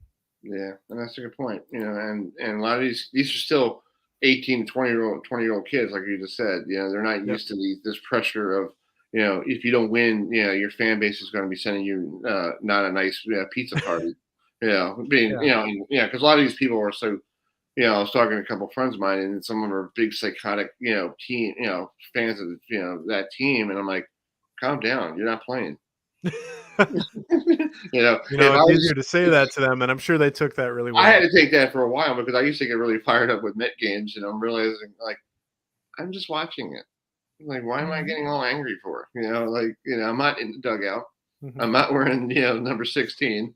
Or whatever number I want to wear, and I'm not sitting there in the post-game interviews, and yelling at people. Just, I'm angry. Give me 15 minutes to cool down, and I'm good to go. That's it. I trust me. I hear what you're saying. Yeah. So, well, I saw the forecast. You're probably just used to this weather anyway. So, because you told us it was cold this morning here in Minneapolis. Did you get snow? Well, you know what the funny thing is? So we got snow a few days ago. Uh-huh. And then it melted away. And then today it was like a high of 42. But this weekend in Minneapolis, I kid you not, it's going to be a high of 76 and thunderstorms. Oh, so like 2 days, like yesterday, I kid you not, it was a high of 35 degrees. Wow. And then coming up on Saturday, they're saying 76 and thunderstorms. So welcome to the Midwest, where you just never know. Yep, that's right. That's right, Ryan. Like Ryan, like living here in Maryland, like you don't know what Maryland weather is. One day it could be 35 degrees and cold. The next day it could be 85 and we got thunderstorms and the AC's still on. My dad still has the AC on until I don't know when he turns it off. He just keeps it on. I'm like, Dad, turn it off. It's October. Same here in North Carolina. It's caught in North Carolina. The weather can change at any given time, so it's nothing new. Yeah. Well, Ryan, thanks so much for coming on tonight, and I'm glad you got your audio fixed. And tell everybody where they could find if they want to, find more information on the Gophers. Yeah, you can check out gopherillustrated.com. Just put in the Google machine Minnesota 24/7, and we can go from there. That's awesome. Well, I hope you have a safe trip. I'm supposed to be coming up there, but it all depends on my schedule. But if not, we'll touch base down the road. But thank you so much for coming on. Yeah, appreciate you having me. All right, man. Thanks. Thanks, Ryan. All right, there he goes. Ryan Burns, the Gophers writer for 24/7 Sports. So update in San Diego, no score, bottom of the first. They have the Josh Bell is at the plate against former Met Zach Wheeler at the mound. Yeah. And that's right now going, we should have just paid him the money. Yeah, we should have. Yeah. Right on, Chris. Right on, brother. Right on. Yeah, but Doc Walker said, they get paid to do this stuff. Sweet. Yep. Yeah. So, folks, next week on the program, we're waiting for the Missile to join us here on the sport program shortly. We have this gentleman coming on next week. I'll touch base with him right now. He is bowling. He's helping out junior bowlers right now in the state of Florida. Yes, he is. Yes. So, Lento Molicelli will be joining us. Old school professional bowler. He's been bowling on the 50s tour. I guess he's getting pushing close to 60. It seems like the people I used to watch on TV are like basically getting older and older. Like Danny Wiseman. Danny Wiseman's like 51 years old, and I'm like, wow, Danny. Walter Ray Williams is like over 60, and he's still going. He's still going. Still cranking it out. Yeah. So that's pretty interesting. So that's next week on the program. So let's look at the other scores coming around. We just had Aaron Washburn on the Jets and Broncos on CBS 405. If you're in the Las Vegas area, because you will not get that game, you get the Raiders and Texans. that's a yeah. Yeah. I mean, But it's not like they said last week. It's a regional week for the folks on CBS. So basically, yes, if you have your game at 1 o'clock, you won't have a 4 o'clock game. That's right, Chris. That's right. And actually, Fox this weekend, I believe it's the game of the week on Sunday at 4:05 Eastern. It's a rematch of the Super Bowl between the Kansas City Chiefs and the San Francisco 49ers. So, really? Is it the Joe Montana Bowl part 2? Sure, we'll go with that, Chris. Yeah, they were. Montana and Montana played for both. It's funny. Yes, he did. Yes. Back to that Super Bowl they had a couple years ago. I'm a Montana fan, so my mom goes, "Who are you rooting for?" I said, "Well, I got both jerseys. I got Kansas City and 49ers Montana jerseys. So I'm trying to figure out what to wear. So I did like a wardrobe change every time like the one team was winning. There you go, Chris. There you go. Love it. Yeah. So it was funny. It was like, I was at my girlfriend's parents' house. He goes, "What are you wearing this now?" "Oh, well, we're in the 49ers because they're winning right now." Yeah. And then like take off the jersey. The Chiefs are winning. "Oh, we're in the Chiefs jersey now." Yeah. Love it. I love it. Yeah, exactly. So we're Benjamin Criddle. We're still waiting for him to join us. I guess he will join us probably later, or he's out in BYU. I guess the time zones, time differences. We'll get him down the road.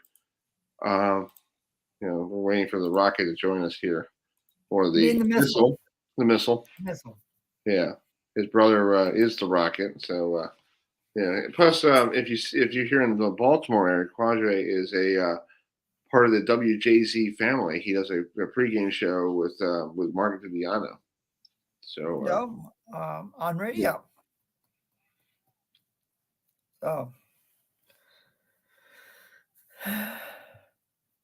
and also at 8:50 we're on the voice of Marshall football. Stephen Cotton joined us, and Marshall's having a good year in the Sun Belt this year. So their first year in the Sun Belt after being in Conference USA for long time.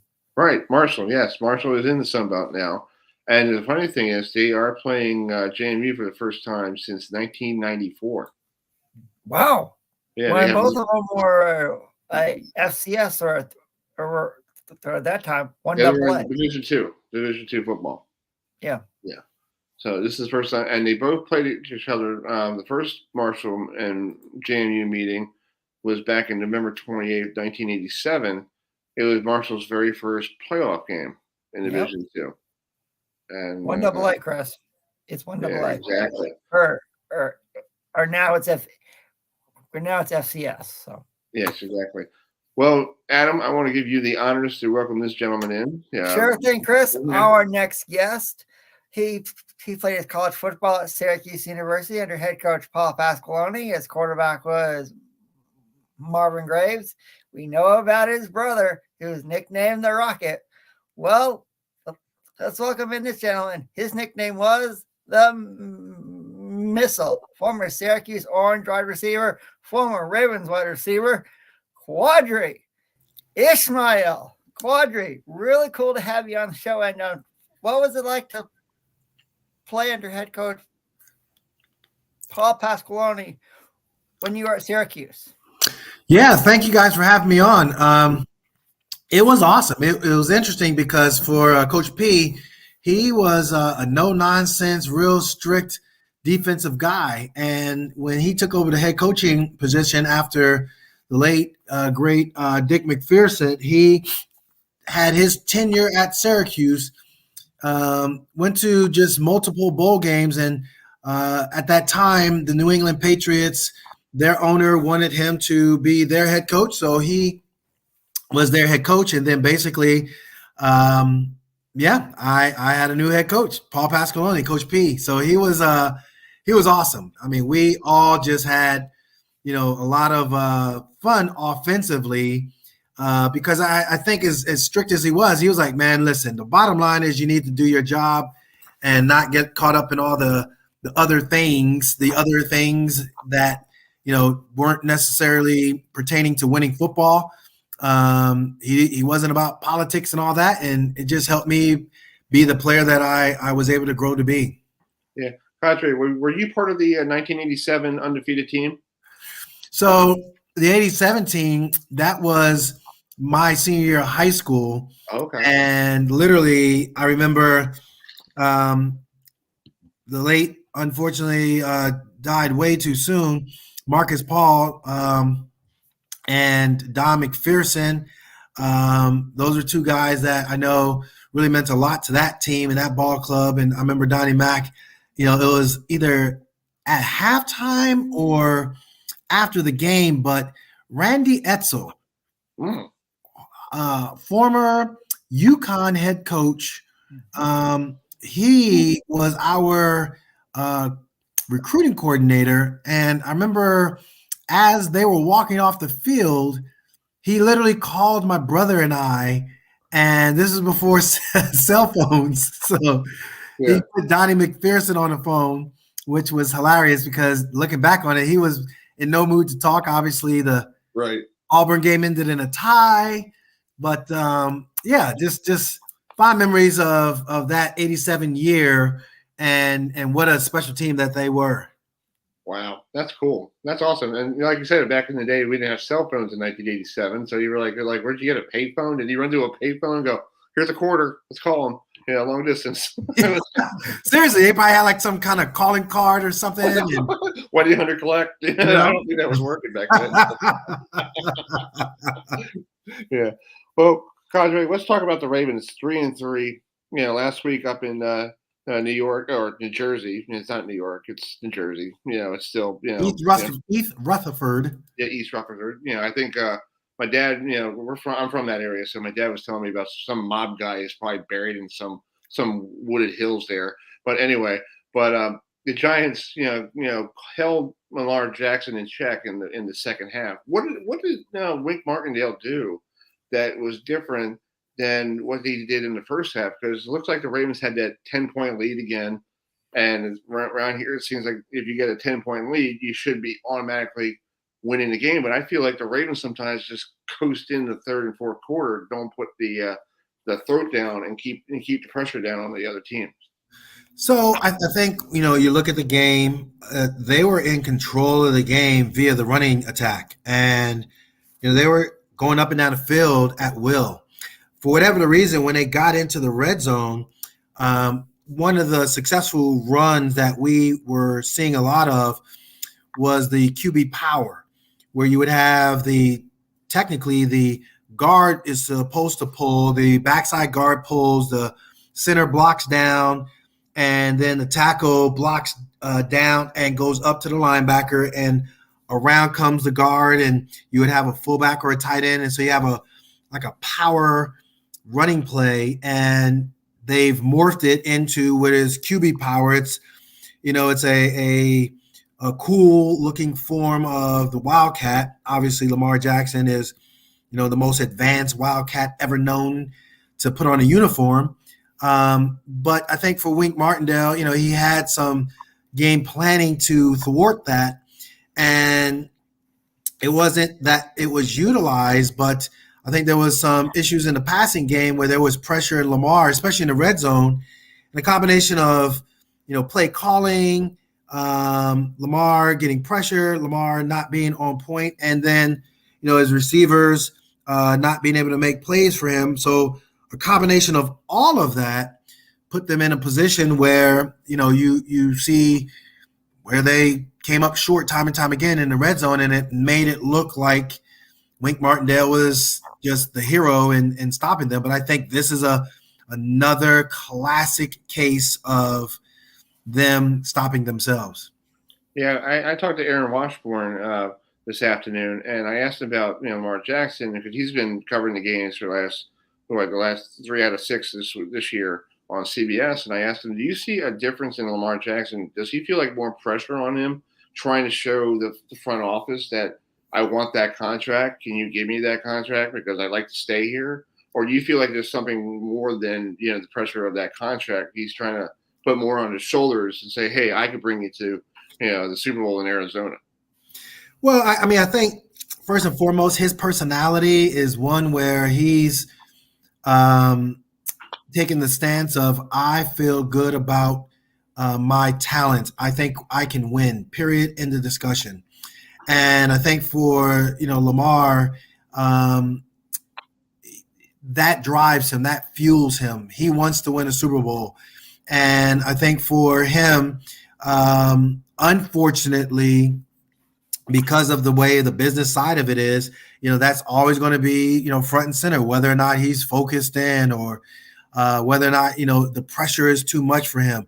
It's all those things. So, I think for Lamar, again, give him, his due. He's playing the game like he feels he can play. However, I also see where, maybe doing too much. And at the same time, guys need to be in better position to make some plays for him. So, it never is just one thing. It's always, about that, star quarterback stepping up playing. That's what makes the greats in the era that I was in and the greats that are in current day, from the Aaron Rodgers to the Tom Brady's. Heck, you look at what Patrick Mahomes has done. You are garnering that kind of conversation of money. Put the team on your shoulders, and that's what it's all about. Yeah, I wish I had my mom as my agent. That's cool, but I don't know if I want my mother to be touching my money.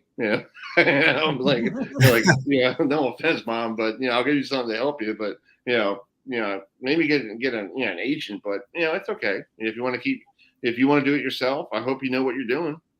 Well, I mean, there's a lot at stake, and there's a lot of fine-tuned details that will make up a good, strong contract that will either be great in the short term, and then I think in the long term, the overall value for both sides will be judged, as the years go.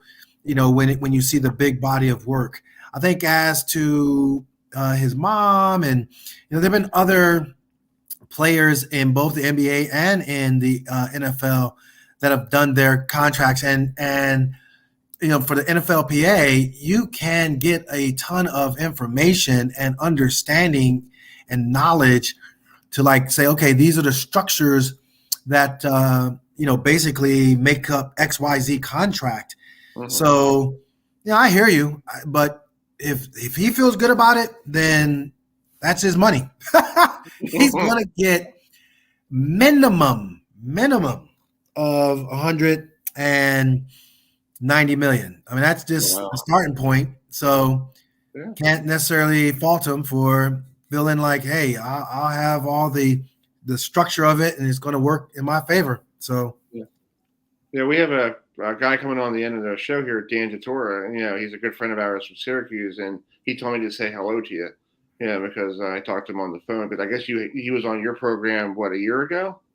Oh, wow. Okay, very cool. Yeah, he told me to say hello because he's going to come on later this evening. He's a good friend of ours. But, it's pretty cool that Syracuse is doing really well in college football. And I need to ask you before we send it to Adam. Clemson and Syracuse this weekend. What did you think about that game? I mean, this is the rubber meets the road game. This is the, hey, we are a valid top 25 team. This is we ready to be up on the grand stage as far as ACC, getting a potential bid to, the playoffs. I don't know. I just think that, Clemson has been the measuring stick for so long. But I think this is a good opportunity to show that Syracuse has the defense as well as doing what needs to be done offensively and take it to the next level. Exactly. Well, all right, Adam, go ahead. Yeah. Now, Qadry, we know your brother's nickname was the Rocket, so I got to ask you, how did you get the nickname of the Missile? Great question. No, it's interesting because for me, my mom was on TV. I believe might have been like Notre Dame, Purdue, or one of those games, and she was out there. And I remember the one sideline reporter, I think it was Andrea Joyce. She, says, hi, I'm with, the Raghib Ismail, the Rockets mom, and Fatima, I want to ask you a question. You have two other sons as well, and your family has quite the unique nicknames. And she was like, well, yes, of course, everyone knows my son, Raghib, he is the Rocket, and my other son, he is at Syracuse, and he is known as the Missile, and my youngest is the Bomb. He is in high school, and I'm affectionately known as the Launching Pad. Nice. Nice. Yeah. Cool. Wow. From there, that name stuck. And Okay. yeah. It's been it was a lot of fun when she said it, and it's a lot of fun now. Yeah. Nice. Did you play against your brother in the NFL? I mean, because I know he was with. I spent a year in CFL with Toronto, and I remember when I was a kid in elementary school, that was like a big thing. Like, wow, a Heisman Trophy winner going to Canada. What's going on here? And then now he went down to the Raiders. Did you get a chance to play against him? So it's interesting. My very first game with the Minnesota Vikings, we played the Los Angeles Raiders, and my brother literally that week signed with the Raiders. So there's a football card somewhere with both he and I hugging, because he was in he wasn't in uniform yet. He wasn't active yet, but he was obviously signed, and he was at the game. When it came to the next time after that, wasn't until he was with the Carolina Panthers. He got traded to the Carolina Panthers, and I was with the New Orleans Saints. Okay. And they were both in the same division. And so he and I played against one another. And we basically, when it came down to it, he was, I don't know, I think had 100 yards receiving or something like that. But I was inactive for both of those games. So we kind of played but didn't really play against each other. And then finally, when the Dallas Cowboys came to M&T Bank Stadium, then it was called PSI Net, but they came in, and it was a primetime game. And again, I think he got injured and was unable to play. So, our teams played, but he and I necessarily didn't go, head to head, if you will, as far as on the field at the same time. Oh, that would have been pretty cool for your parents. Like, who do you root for? Like you have a split jersey. Like you have a Cowboy or a Raven or Saint, Panther. You'd be like, I like both kids. It's like, what can you do? I hear you. No, it's interesting. Well, unfortunately, my father passed when I was, way young. But as far as my mom, my goodness, she totally loved getting into the games when we were in high school, obviously in college as well, and just huge fan of us just playing. I mean, she was our biggest cheerleader, biggest supporter, and I have fond memories of when my mom when she would go to different games. It was really cool. Yeah. Well, real quick before I let you go, this weekend against the Browns, what did the Ravens have to do? They're back home. They finally got a home win Sunday night, a couple of weeks ago. They're still struggling at M&T Bank Stadium. What did you need to do against a Brown team that it's basically not the Browns team you saw last year with Baker Mayfield? It's now, the guy from New England's down the quarterback because Deshaun Watson's on the suspensions list. Yeah, I think, for Jacoby Brissett, he's going to be okay. Nothing to write home about. I think defensively, it's about the running game. It's about Nick Chubb and company. They have an extremely explosive game that I think sets up well for Jacoby Brissett. But he can make some mistakes if you are in position to capitalize on them. I also think from a Ravens perspective, and John Harbaugh said this in his press conference, they got to finish. And the follow-up question was, what does finish look like? And he's like, it's a mindset. It's a finish happens in practice. Finish happens in meetings. As far as watching film, finish happens, when you're around the building with one another as teammates and making sure you hold each other accountable. That's what finish means. And I honestly think that from a Ravens perspective, they're in a position where they're a really good football team for 3 quarters, but until they put it all together, they're just an average, as their record says they are. They're a 500, football team, and to be that upper tier, next level team, when the pressure is on, you got to finish defensively, you got to finish offensively. We've seen them finish, special teams with Justin Tucker and company, but I just think that's the number one goal: finish. That's true. Well, if you want to see Qadry this week, he's going to be on WJZ at 11 o'clock with the Purple Pregame, and then during the week, you guys do that show. Do you do that show at the Jimmy Seafood? Do you still do that? Well, so no, my guy, basically Mark Viviano and Tori Smith, they host the Purple Connection show. We're actually going to have our Purple Post Game show, our first one. So you'll literally see me on before the game and after the game. But WJZ is a place where you could tune in for all our Purple shows. But Purple Pregame show starts at 11:30 on WJZ. That's cool. And if you see Mark say, Chris Heidel says hi, because he actually knows who I am. So tell him, keep up the good work. Outstanding. I'll definitely pass it along. All right, cool. Thank you, sir. Thanks for coming on, and we'll hope to talk to you down the road. We'll see how the Ravens improve at the 500 mark. We'll see how they do in November and December. Yes, indeed. I appreciate you guys having me on, and look forward to coming on again. All right. Thanks so much. Talk to you soon. Yep. Thanks, Qadry. All right, that's Qadry Ismail, the former Ravens wide receiver, and currently on WJZ, Channel 13, CBS. It used to be ABC when I was a kid when I got here. Yes, it was, Chris. Yeah, and ABC's Professional Bowler Store was on Channel 13, and now when I was a kid, it switched over and everything else. Every Saturday at 3 p.m. Eastern, it was.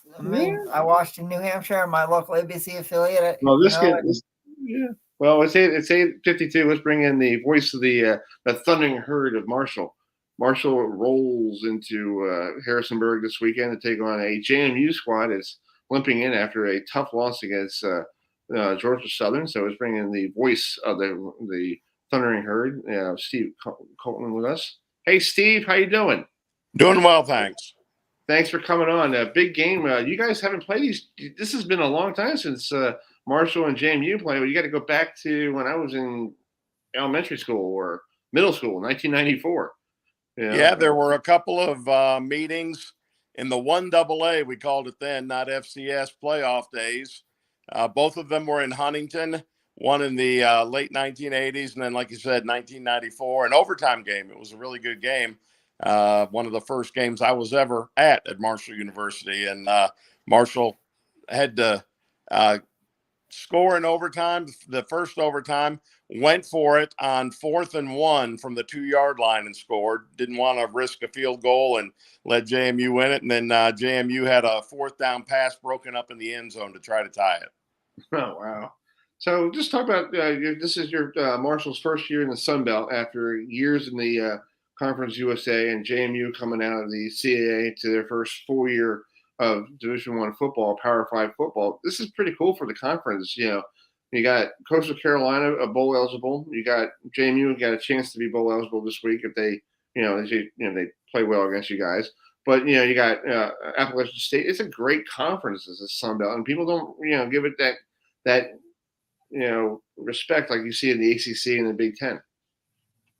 The crazy thing is that you had that one weekend, week 2 of the season, where Marshall went to number 8 Notre Dame and won. You had Appalachian State go to Texas A&M, which was ranked, what, 5th or 6th?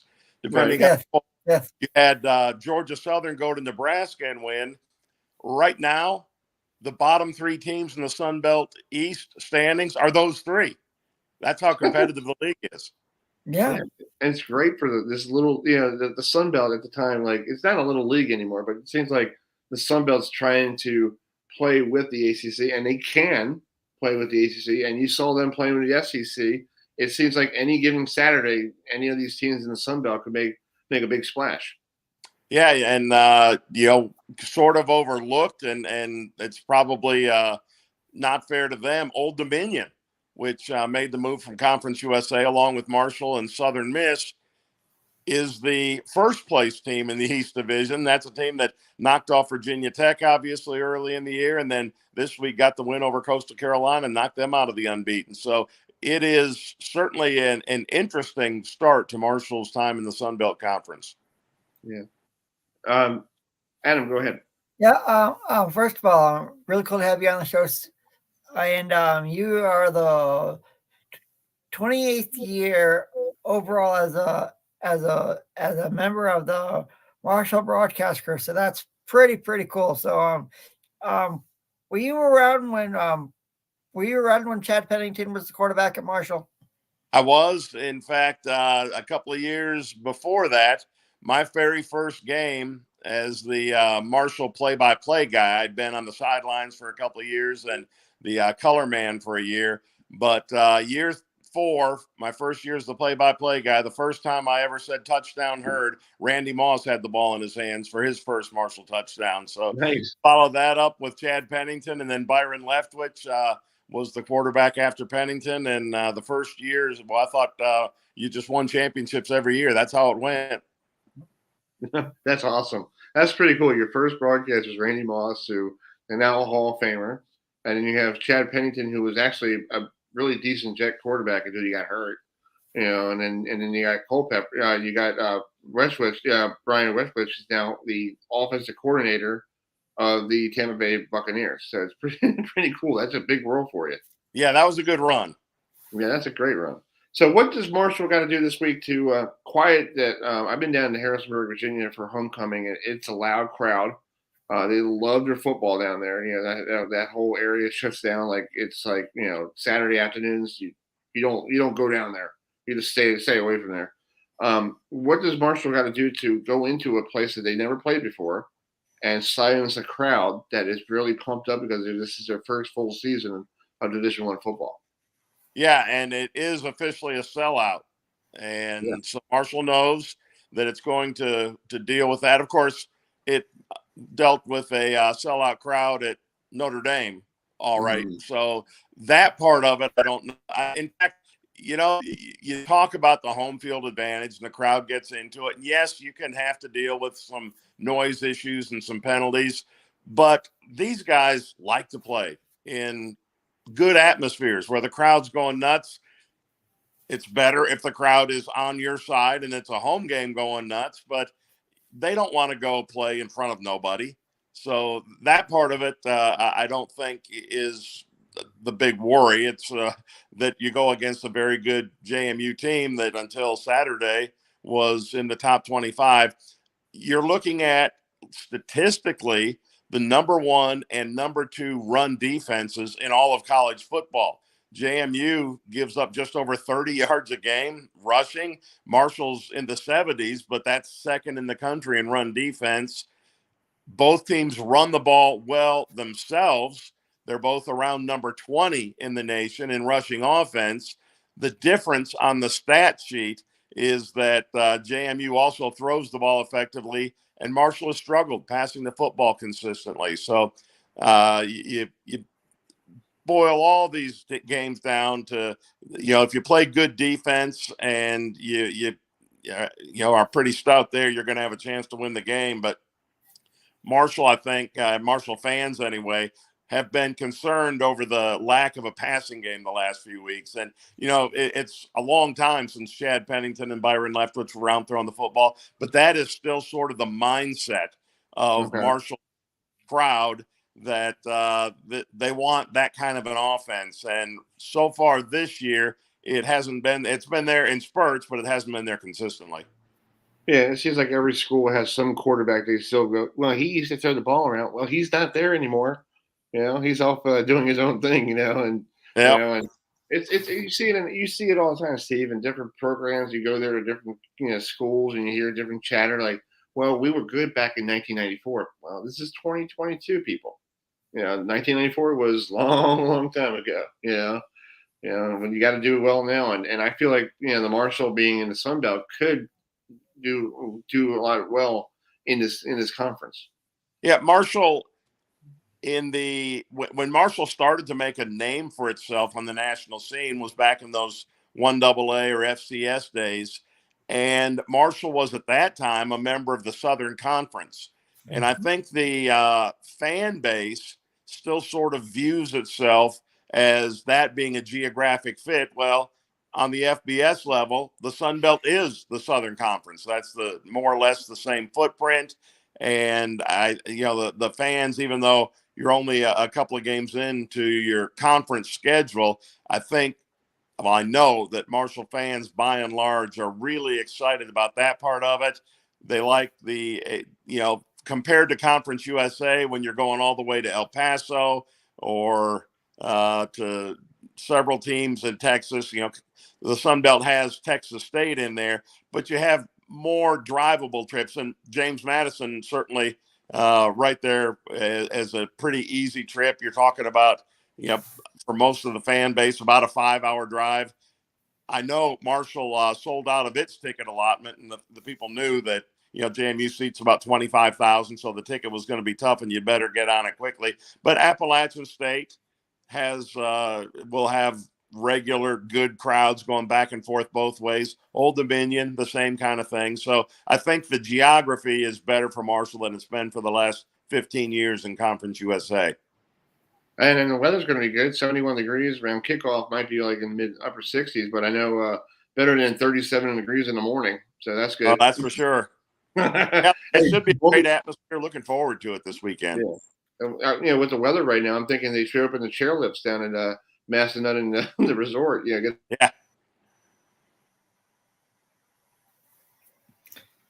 Yeah, it's cool. Really cool to have you on. Yeah. So give us some keys on how Marshall can beat James Madison here in Harrisonburg on Saturday. Well, the way that Marshall has kept itself in games this year and pulled off the upset win at Notre Dame was running the football effectively. And that has been kind of an interesting thing because Marshall last year had a running back named Rasheen Ali, freshman All-American, ran for over 1,400 yards and led the nation with 25 touchdowns, but he has been out of action all this year. So you expected a really good running game, and then just within a couple of weeks of the start of the season, it was revealed that he would not be available to start the year. Marshall has filled in very nicely with a guy named Kalen Laburn, a Virginia guy. A few years ago, one of the most highly recruited running backs in the country, went to Florida State. Things didn't work out for him there, and he is now a graduate transfer at Marshall and over 140 yards rushing per game. Again, James Madison has given up almost no rushing yards. It's just been almost impossible to run the ball against the Dukes. I think for Marshall to have a very good chance without crazy things happening like a bunch of turnovers or that kind of thing, Marshall's going to have to run the ball more effectively than anybody has against James Madison this year. Yeah, I think it's going to be a great game for the folks there in the beautiful Shenandoah Valley, on Saturday, and hopefully you guys have a great broadcast and a great trip, and you can watch that game on ESPN Plus. But if they want to listen to your broadcast, what is the XM channel? Do you know? Most people just go to TuneIn or the Varsity Network on the app, and that's I love that app. I go around, it's very easy to maneuver around the app and listen to the radio broadcast of just about anybody in the country. Exactly. Well, Steve, thanks so much for being part of the show, and we'll talk to you down the road. All right, guys, have a good one. Thank you. All right, thank you. Hi, Steven. All right, that's Stephen Colton, who is the voice of the Marshall Thundering Herd. It's 9:04 here on the program. Let me sorry for the hiccups here tonight, folks. I'm having I guess with the weather, it's been one of those. Yeah, it's called Isn't Technology Fun called. Oh my God. Yeah. So if you just logged into us, thanks for joining us. We'll tell you what's going on here at the top of the 9 o'clock hour. Hold on a second. We have 2 more guests we have lined up here, and then they're, one is a good friend of ours on the program who we talk to him a lot. We got Mike in the bullpen here. We'll bring him in a minute. We'll talk a little Astros baseball. Now the Astros know who they're going to be facing tomorrow night in Game 1 of the ALCS. They're rivals, the New York Yankees. So it seems like New York and Houston love each other. Oh yeah. I feel like it's like the old days with the Mets and Astros used to play each other in the '86 World Series in the NLCS, and I was talking to somebody today about Mike Scott and the scuff ball. I remember them days, Chris. I remember them days. Yeah, I remember those days too. So it's a great. So let's bring in Mike here, who he lives in the Houston area, and we'll talk about the Astros but he is actually alumni of Syracuse. So I guess I have a theme tonight here at the end of the show with a lot of Syracuse people. So let's bring in Mike. Hey, Mike, how you doing? I'm doing well. How are you guys? Thank you for coming on. Good. I was reading your Twitter handle. You're a Syracuse alumni, so you must be flying high right now, enjoying yourself. Well, I got to give Dino Babers a lot of credit. People wanted him fired a year ago, and they are off to their best start since 1987, and we'll see what happens at Clemson this weekend. But they've done a great job, no doubt. Yeah. So let's talk about the ALCS. Now it's Yankees, Astros. It seems like I was just telling Adam when I was a kid growing up with Mets, Astros. It seems like New York and Houston love each other in postseason baseball. It's like, this is like what? This is part D. Or this is like Rocky V or something like that. So this will be the 4th time they're meeting in the postseason. This is if we're including the 1-game wild card that they won in 15 with Keuchel on the mound on short rest, and then obviously the ALCS in 2017 that went 7, and the ALCS in 2019 that went 6 games. That ended with the Altuve walk-off. Yeah, so these teams have faced each other quite a bit the last couple of years. So who has the advantage? Do you think the Yankees have the advantage because they played today? And I feel like they're going to hop on a plane. They're going to be probably partying all night on that plane going down to Houston, realizing, we got to play at 6:30 tomorrow night Central Time. Do they have the advantage, or you think Astros and Dusty Baker are sitting at home going, all right, I guess it's the Yankees. Let's get going. I think the Astros have the advantage, and I think that makes tomorrow a really important game. I'm looking at the live odds. They're minus 190 to win. It'll be Verlander against Jamison Taillon, who's actually from the Woodlands, a suburb of Houston. So homecoming for him. But that's a decided advantage in favor of Houston. I just think when a team plays 2 elimination games in a row back-to-back, it's all hands on deck. You're using a lot of pitchers, a lot of relievers, and you got to fly. You're partying tonight. I think it makes it a really tough turnaround. And on the Astros side, I know there was a lot of discussion in the DS series about how some of the teams that had the extra rest struggled. Atlanta, the Dodgers, maybe the Yankees to an extent. But I think that's a lot when it comes to the hitters and the timing. And if you look at what the Astros did against Seattle, I don't think having these days off is a negative because a lot of their guys struggled to hit. Other than game 1, they didn't score a lot of runs. Altuve went 0 for 16 in that series, and they still swept them. So the rest to me is a pure advantage from a pitching standpoint. All your guys are rested. You get to line up the starters exactly how you want. And then from a hitting standpoint, I don't think the Astros had anybody who was super hot to where you're don't really want to take the 3 days off. Yeah. Well, Harper just went yard against the Padres, so it's 1-0 Phillies. But that's another organization. The Phillies, they fired Joe Girardi in June.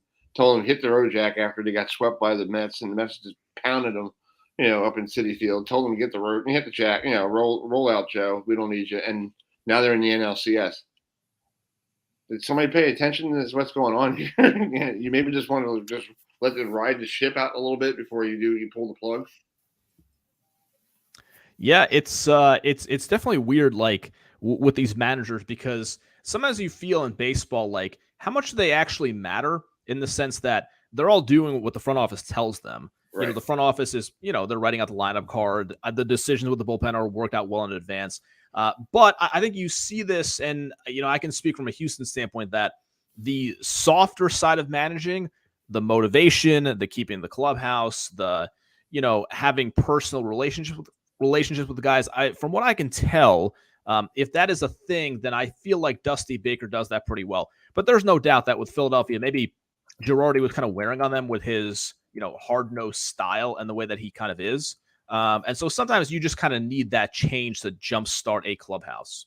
Yeah, and if the Astros win the World Series this year, I think Dusty Baker joins their elite field of winning a World Series as a player and also winning a World Series as a manager, right? I think Joe Torre is one of them, right?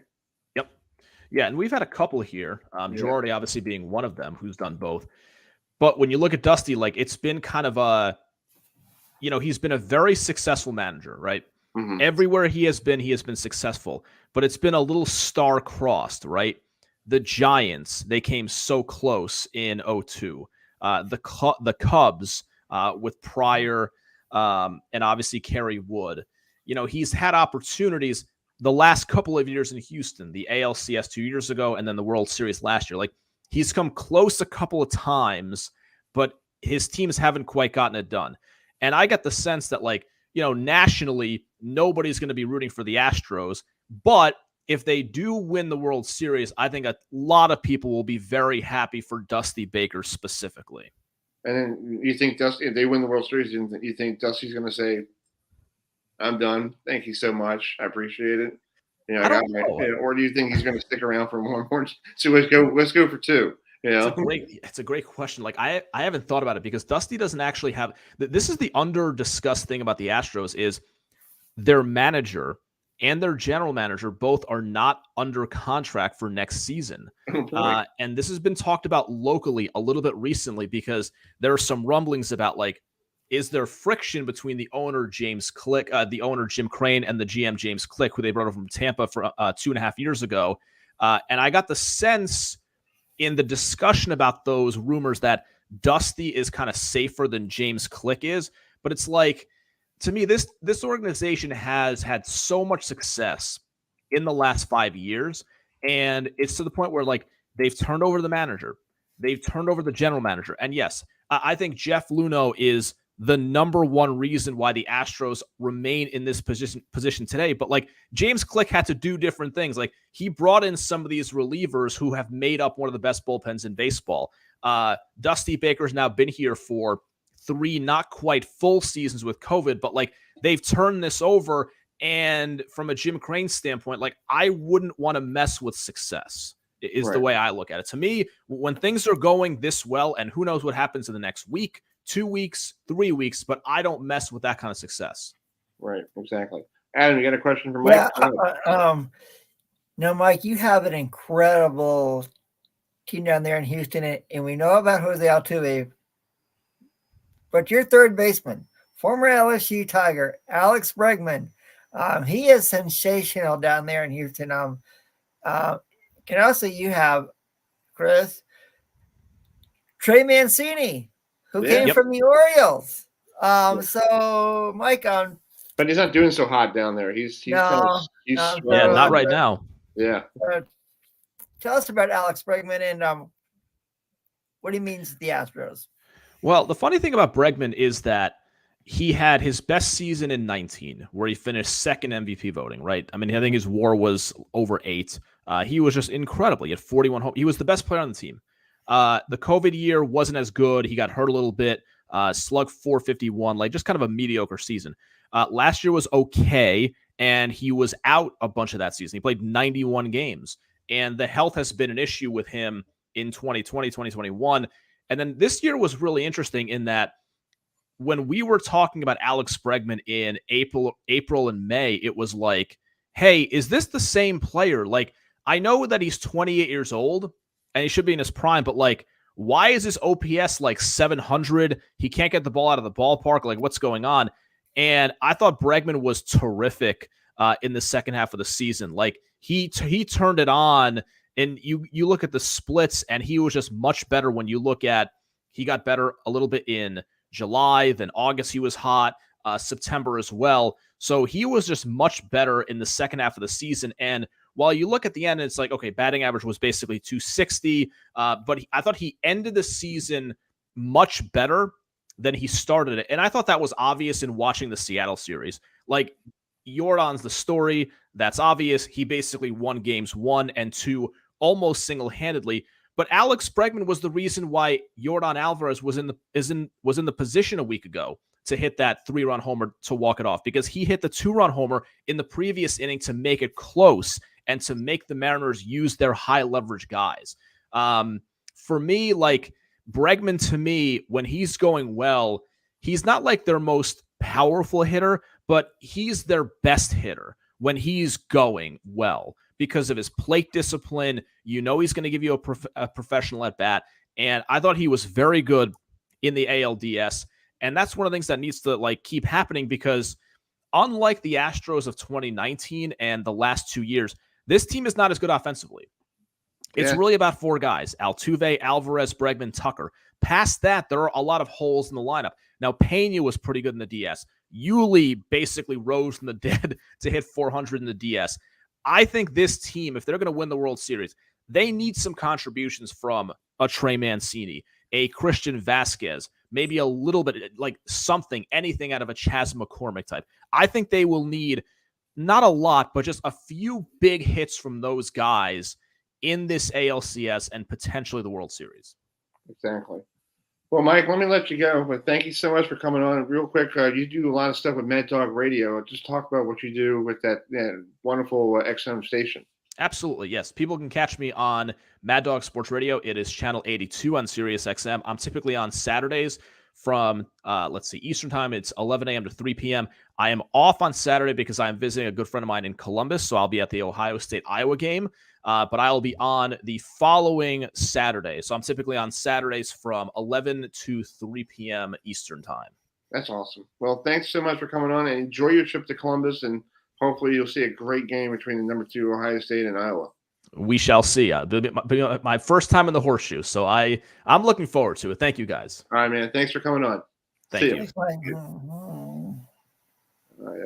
That's Mike Meltser, who a talk show host for Mad Dog Radio on XM Radio.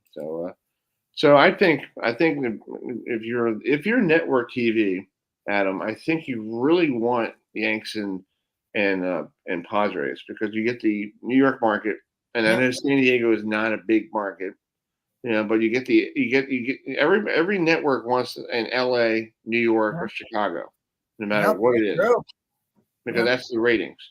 Of course, Chris. Oh, yeah.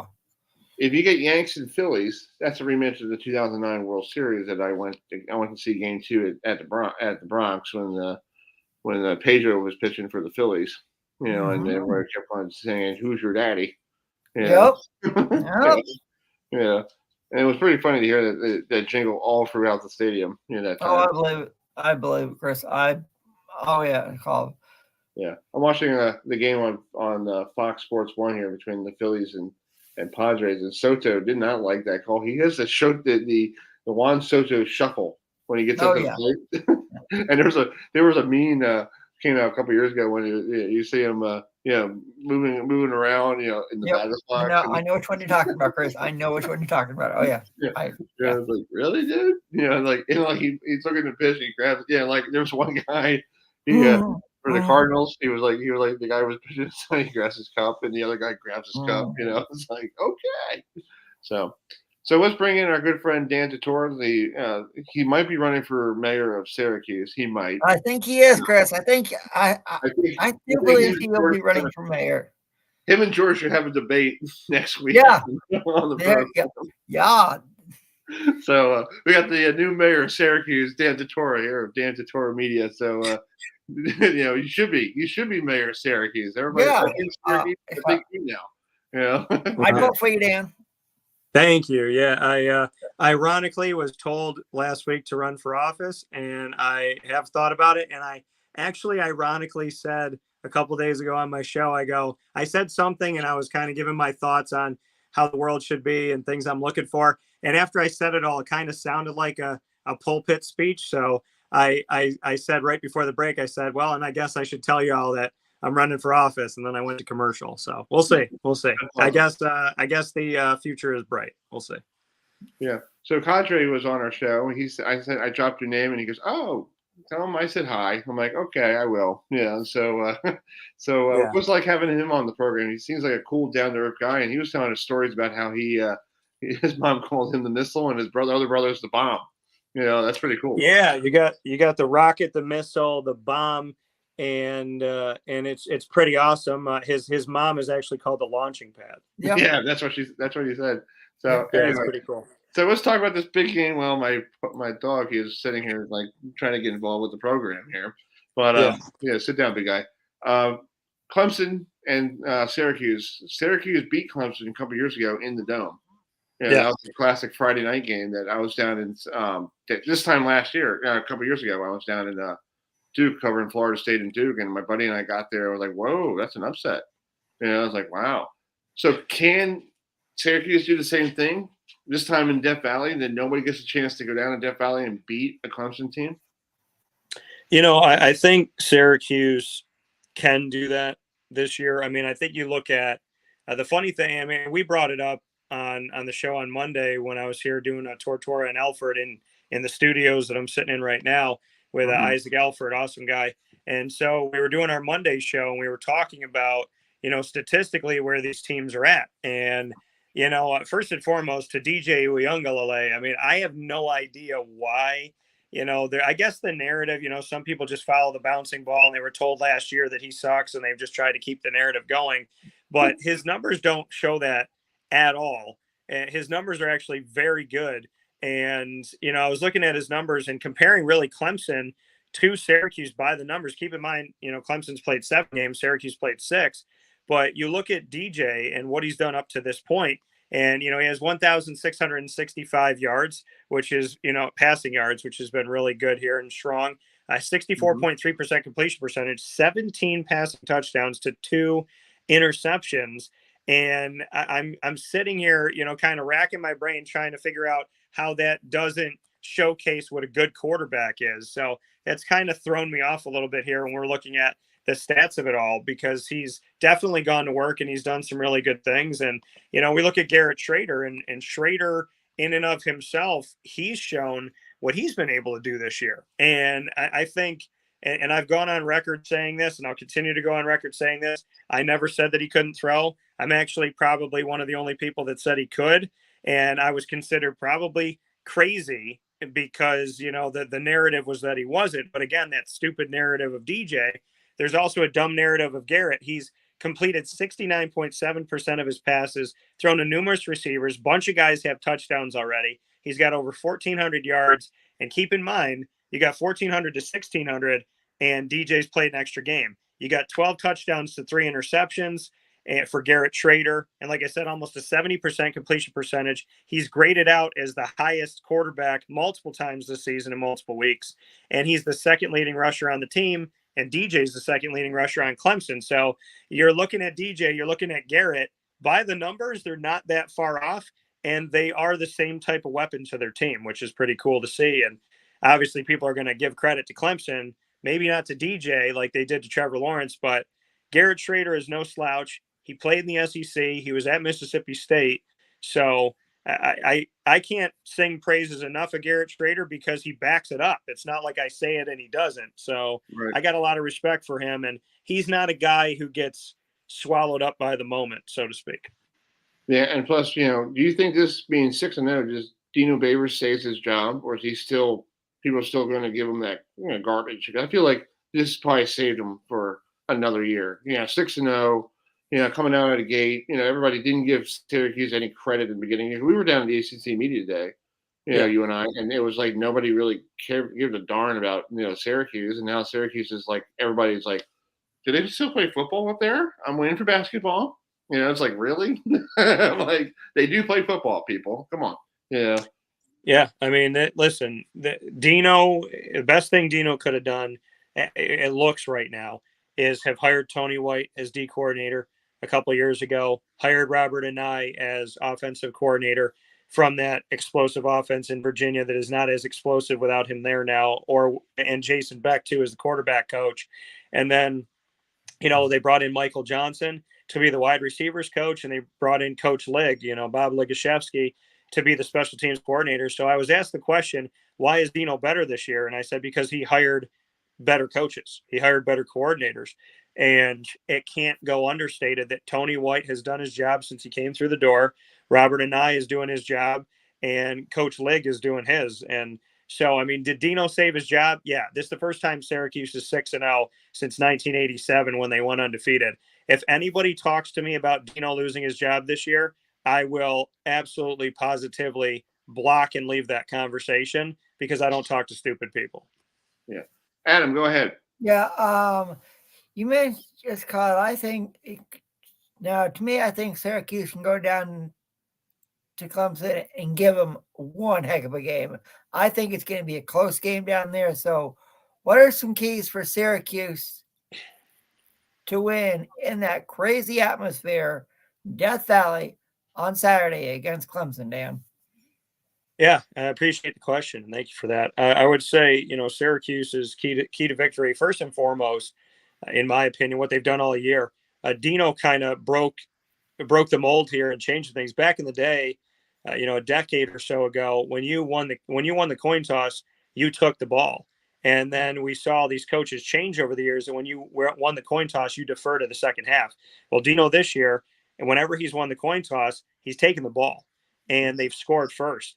And NC State made a massive mistake when Dave Doran did not take it, elected to defer, which gave Dino exactly what he wanted. They scored first, and they scored fast. Syracuse, to me, has got to score on that opening possession, score first, score fast, play up and not from behind. So they got to stop on defense if Clemson gets the ball first. If Syracuse gets the ball first, like they've been getting, score on there, get the ball out, get a touchdown, get that early lead. So they're chasing you, you're not chasing them. And I would say that's a key to victory. Opening up Sean Tucker, doing some of these different things with him, moving him to the outside. We saw him go out left, had a 38-yard run at the beginning of the game, which passed Floyd Little. He's now 6th all-time in Syracuse history.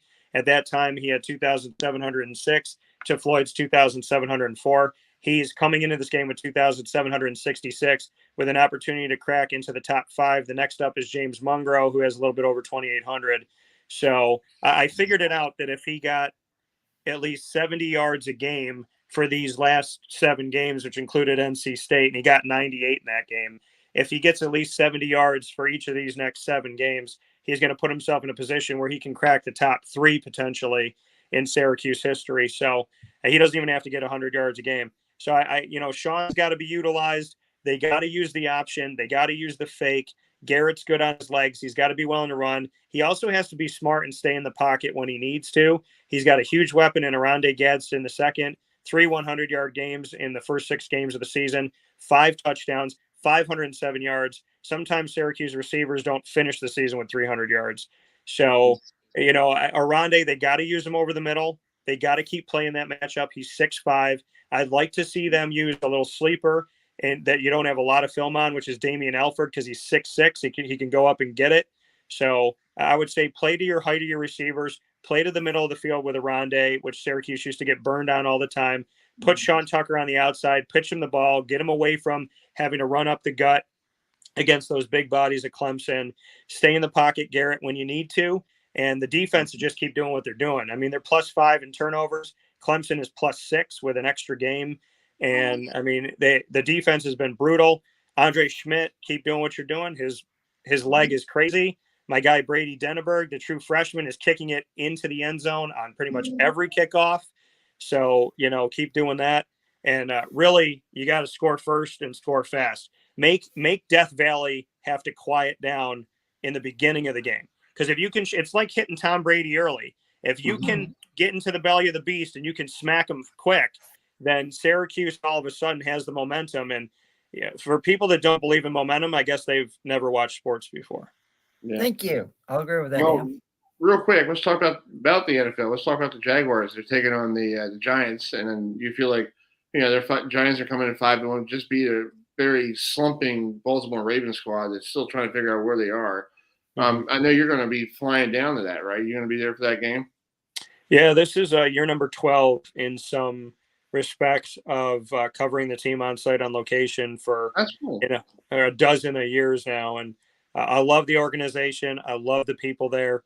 A big fan of everybody in the front office because they've been just honestly, they've been like the way they treat me. I wish everybody treated me like that, as kind as they do and as incredible. And I mean, they really do have a communications department that's second to none. So I do want to say that. And I love that they've given me the opportunity to watch my favorite team and be there, and love the guys. Christian Kirk's been an awesome addition. So has Evan Engram.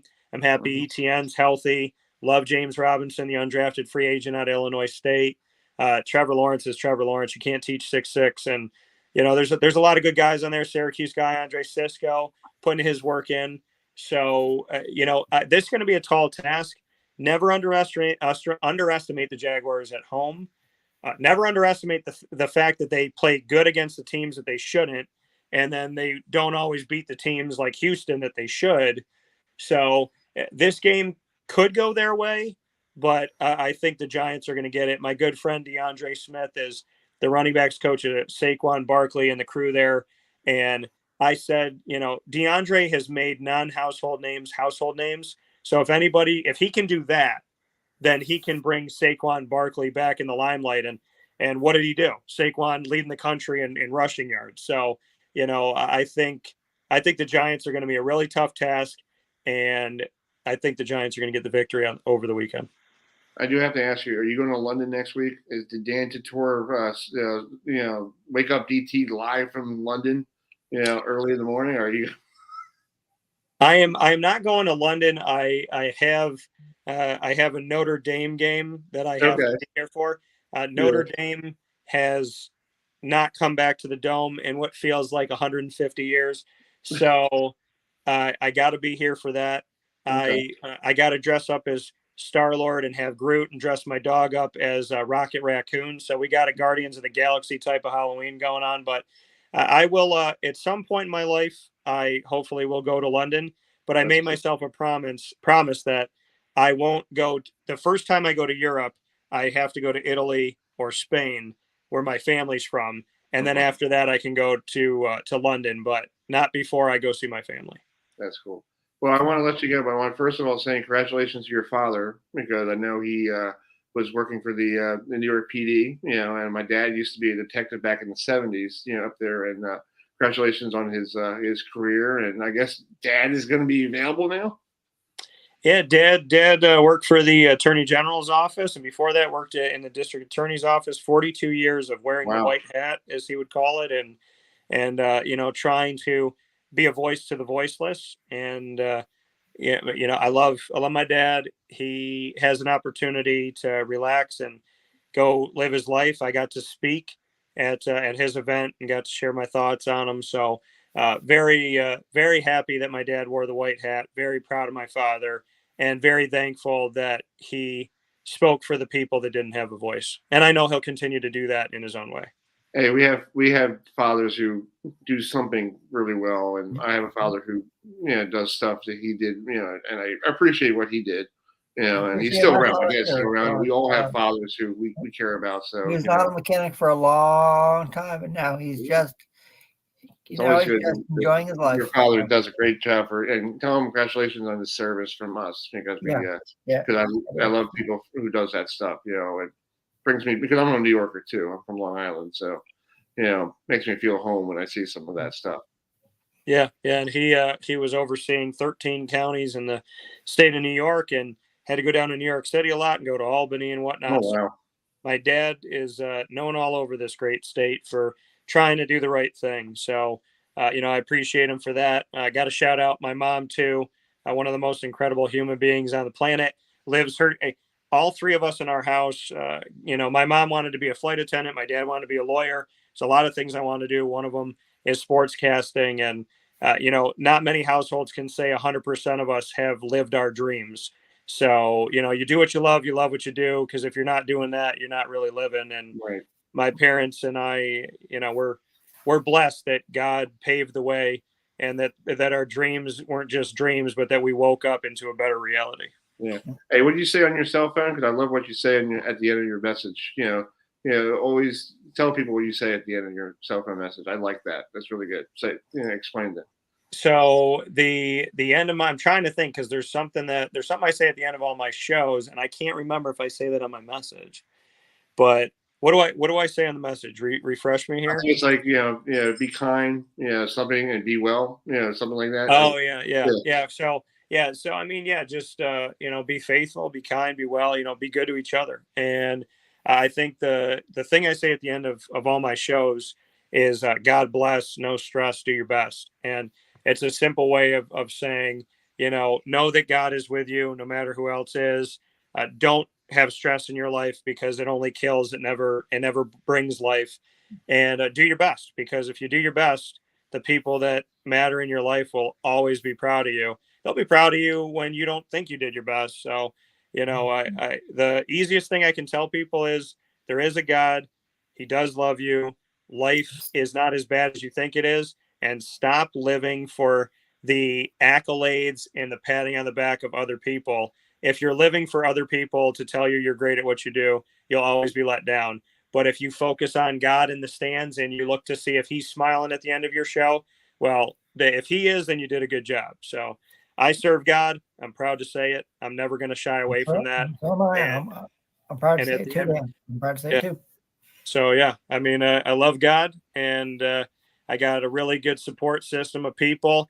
And I can honestly tell people, if they ever waged war against me, they'd never get to me. There's way too many people in this army. So God is good, and life is good, and I'm very blessed. So I got nothing to complain about. Life is a beautiful thing, and if I can help somebody have a better day, we try to do that. And my guy Shamarko Thomas really did a great thing today on the show, and I hope people go back and listen to it, because there's a lot of messages on the show, and that's why it's where sports meets life. Wake Up Call it's not a stat show. It's I tell people all the time, if you've been on a show, it's different. If you've never been on a show, it's different. So we try to make things positive, and we try to bring people together. And at the end of my life, hopefully I made the world a little bit better. Exactly. All right, buddy. Well, keep up the good work, and go Syracuse this week and knock them off. Yeah, man, it's going to be a good game, and I guess y'all are going to have to stay tuned to see who I pick and what the score is going to be. But I appreciate you as always. Syracuse in an upset, right, Dan? What'd you say? What? I said Syracuse in an upset, right, Dan? We shall see what I say. All right, y'all are going to have to pay just like you tune in to Herb FM. I will find out. I'll find out. Yeah, just like you turn into Herb FM, you got to tune in a wake up call Monday through Friday from 9 to 11 a.m. Eastern. So thank you both, and always a pleasure having you on the show. So thank you for you guys going out there and making the world better too, and thanks for all the stories you tell. Thanks, buddy, and call me if you need me, okay? Yeah, definitely going to get you on the show. So I always love having you on and having the conversation. So we got some things to talk about. We'll have a good time with it, but you do an incredible job, and you got a lot of good people on here telling some good stories. So if nobody's told you lately, thank you for what you do. All right. Thanks, buddy. I appreciate it. All right, man. Talk to you soon. Take care. See you. All right. Yeah. All right, folks. That's Dan Tortora from Wake Up Call TT. Well, Adam, I got to wrap it up. Yeah, I do too. It's called. Yeah. I got to work tomorrow. So thanks to everybody who tuned in, and we'll have another good show for you next Tuesday night. So yep. We'll have next week. We'll have our friend Leno Melicelli joining us, next week here on the program. Yeah. Before you go, folks, next Tuesday night here. Also, want to say thank you to Doc Walker and Qadry Ismail joining us tonight, and also all the other folks like who joined us as well. Even Ross Peters, Pebbles, who's the winner, the manager of the Lancaster Barnstormers. So next week we'll have Leno Melicelli on. We'll get ourselves ready for big football weekend, because you got Ohio State and Penn State playing at 12 noon. We might try to get Rob Stone back on, or I'll get somebody else on from the big noon kickoff. Maybe I can work on that this week. So, folks, thanks for joining us. See you all next Tuesday night. And by the way, if you are getting in the Indiana area, I know we really don't use this as political stuff, but make sure you vote for him. Okay, that's all I'm saying. That's correct. Vote for George Becerra. It's called. Yeah. Vote for George. We're going to leave that for you folks. So have a great evening. Thanks for all the guys joining us, and have a good night.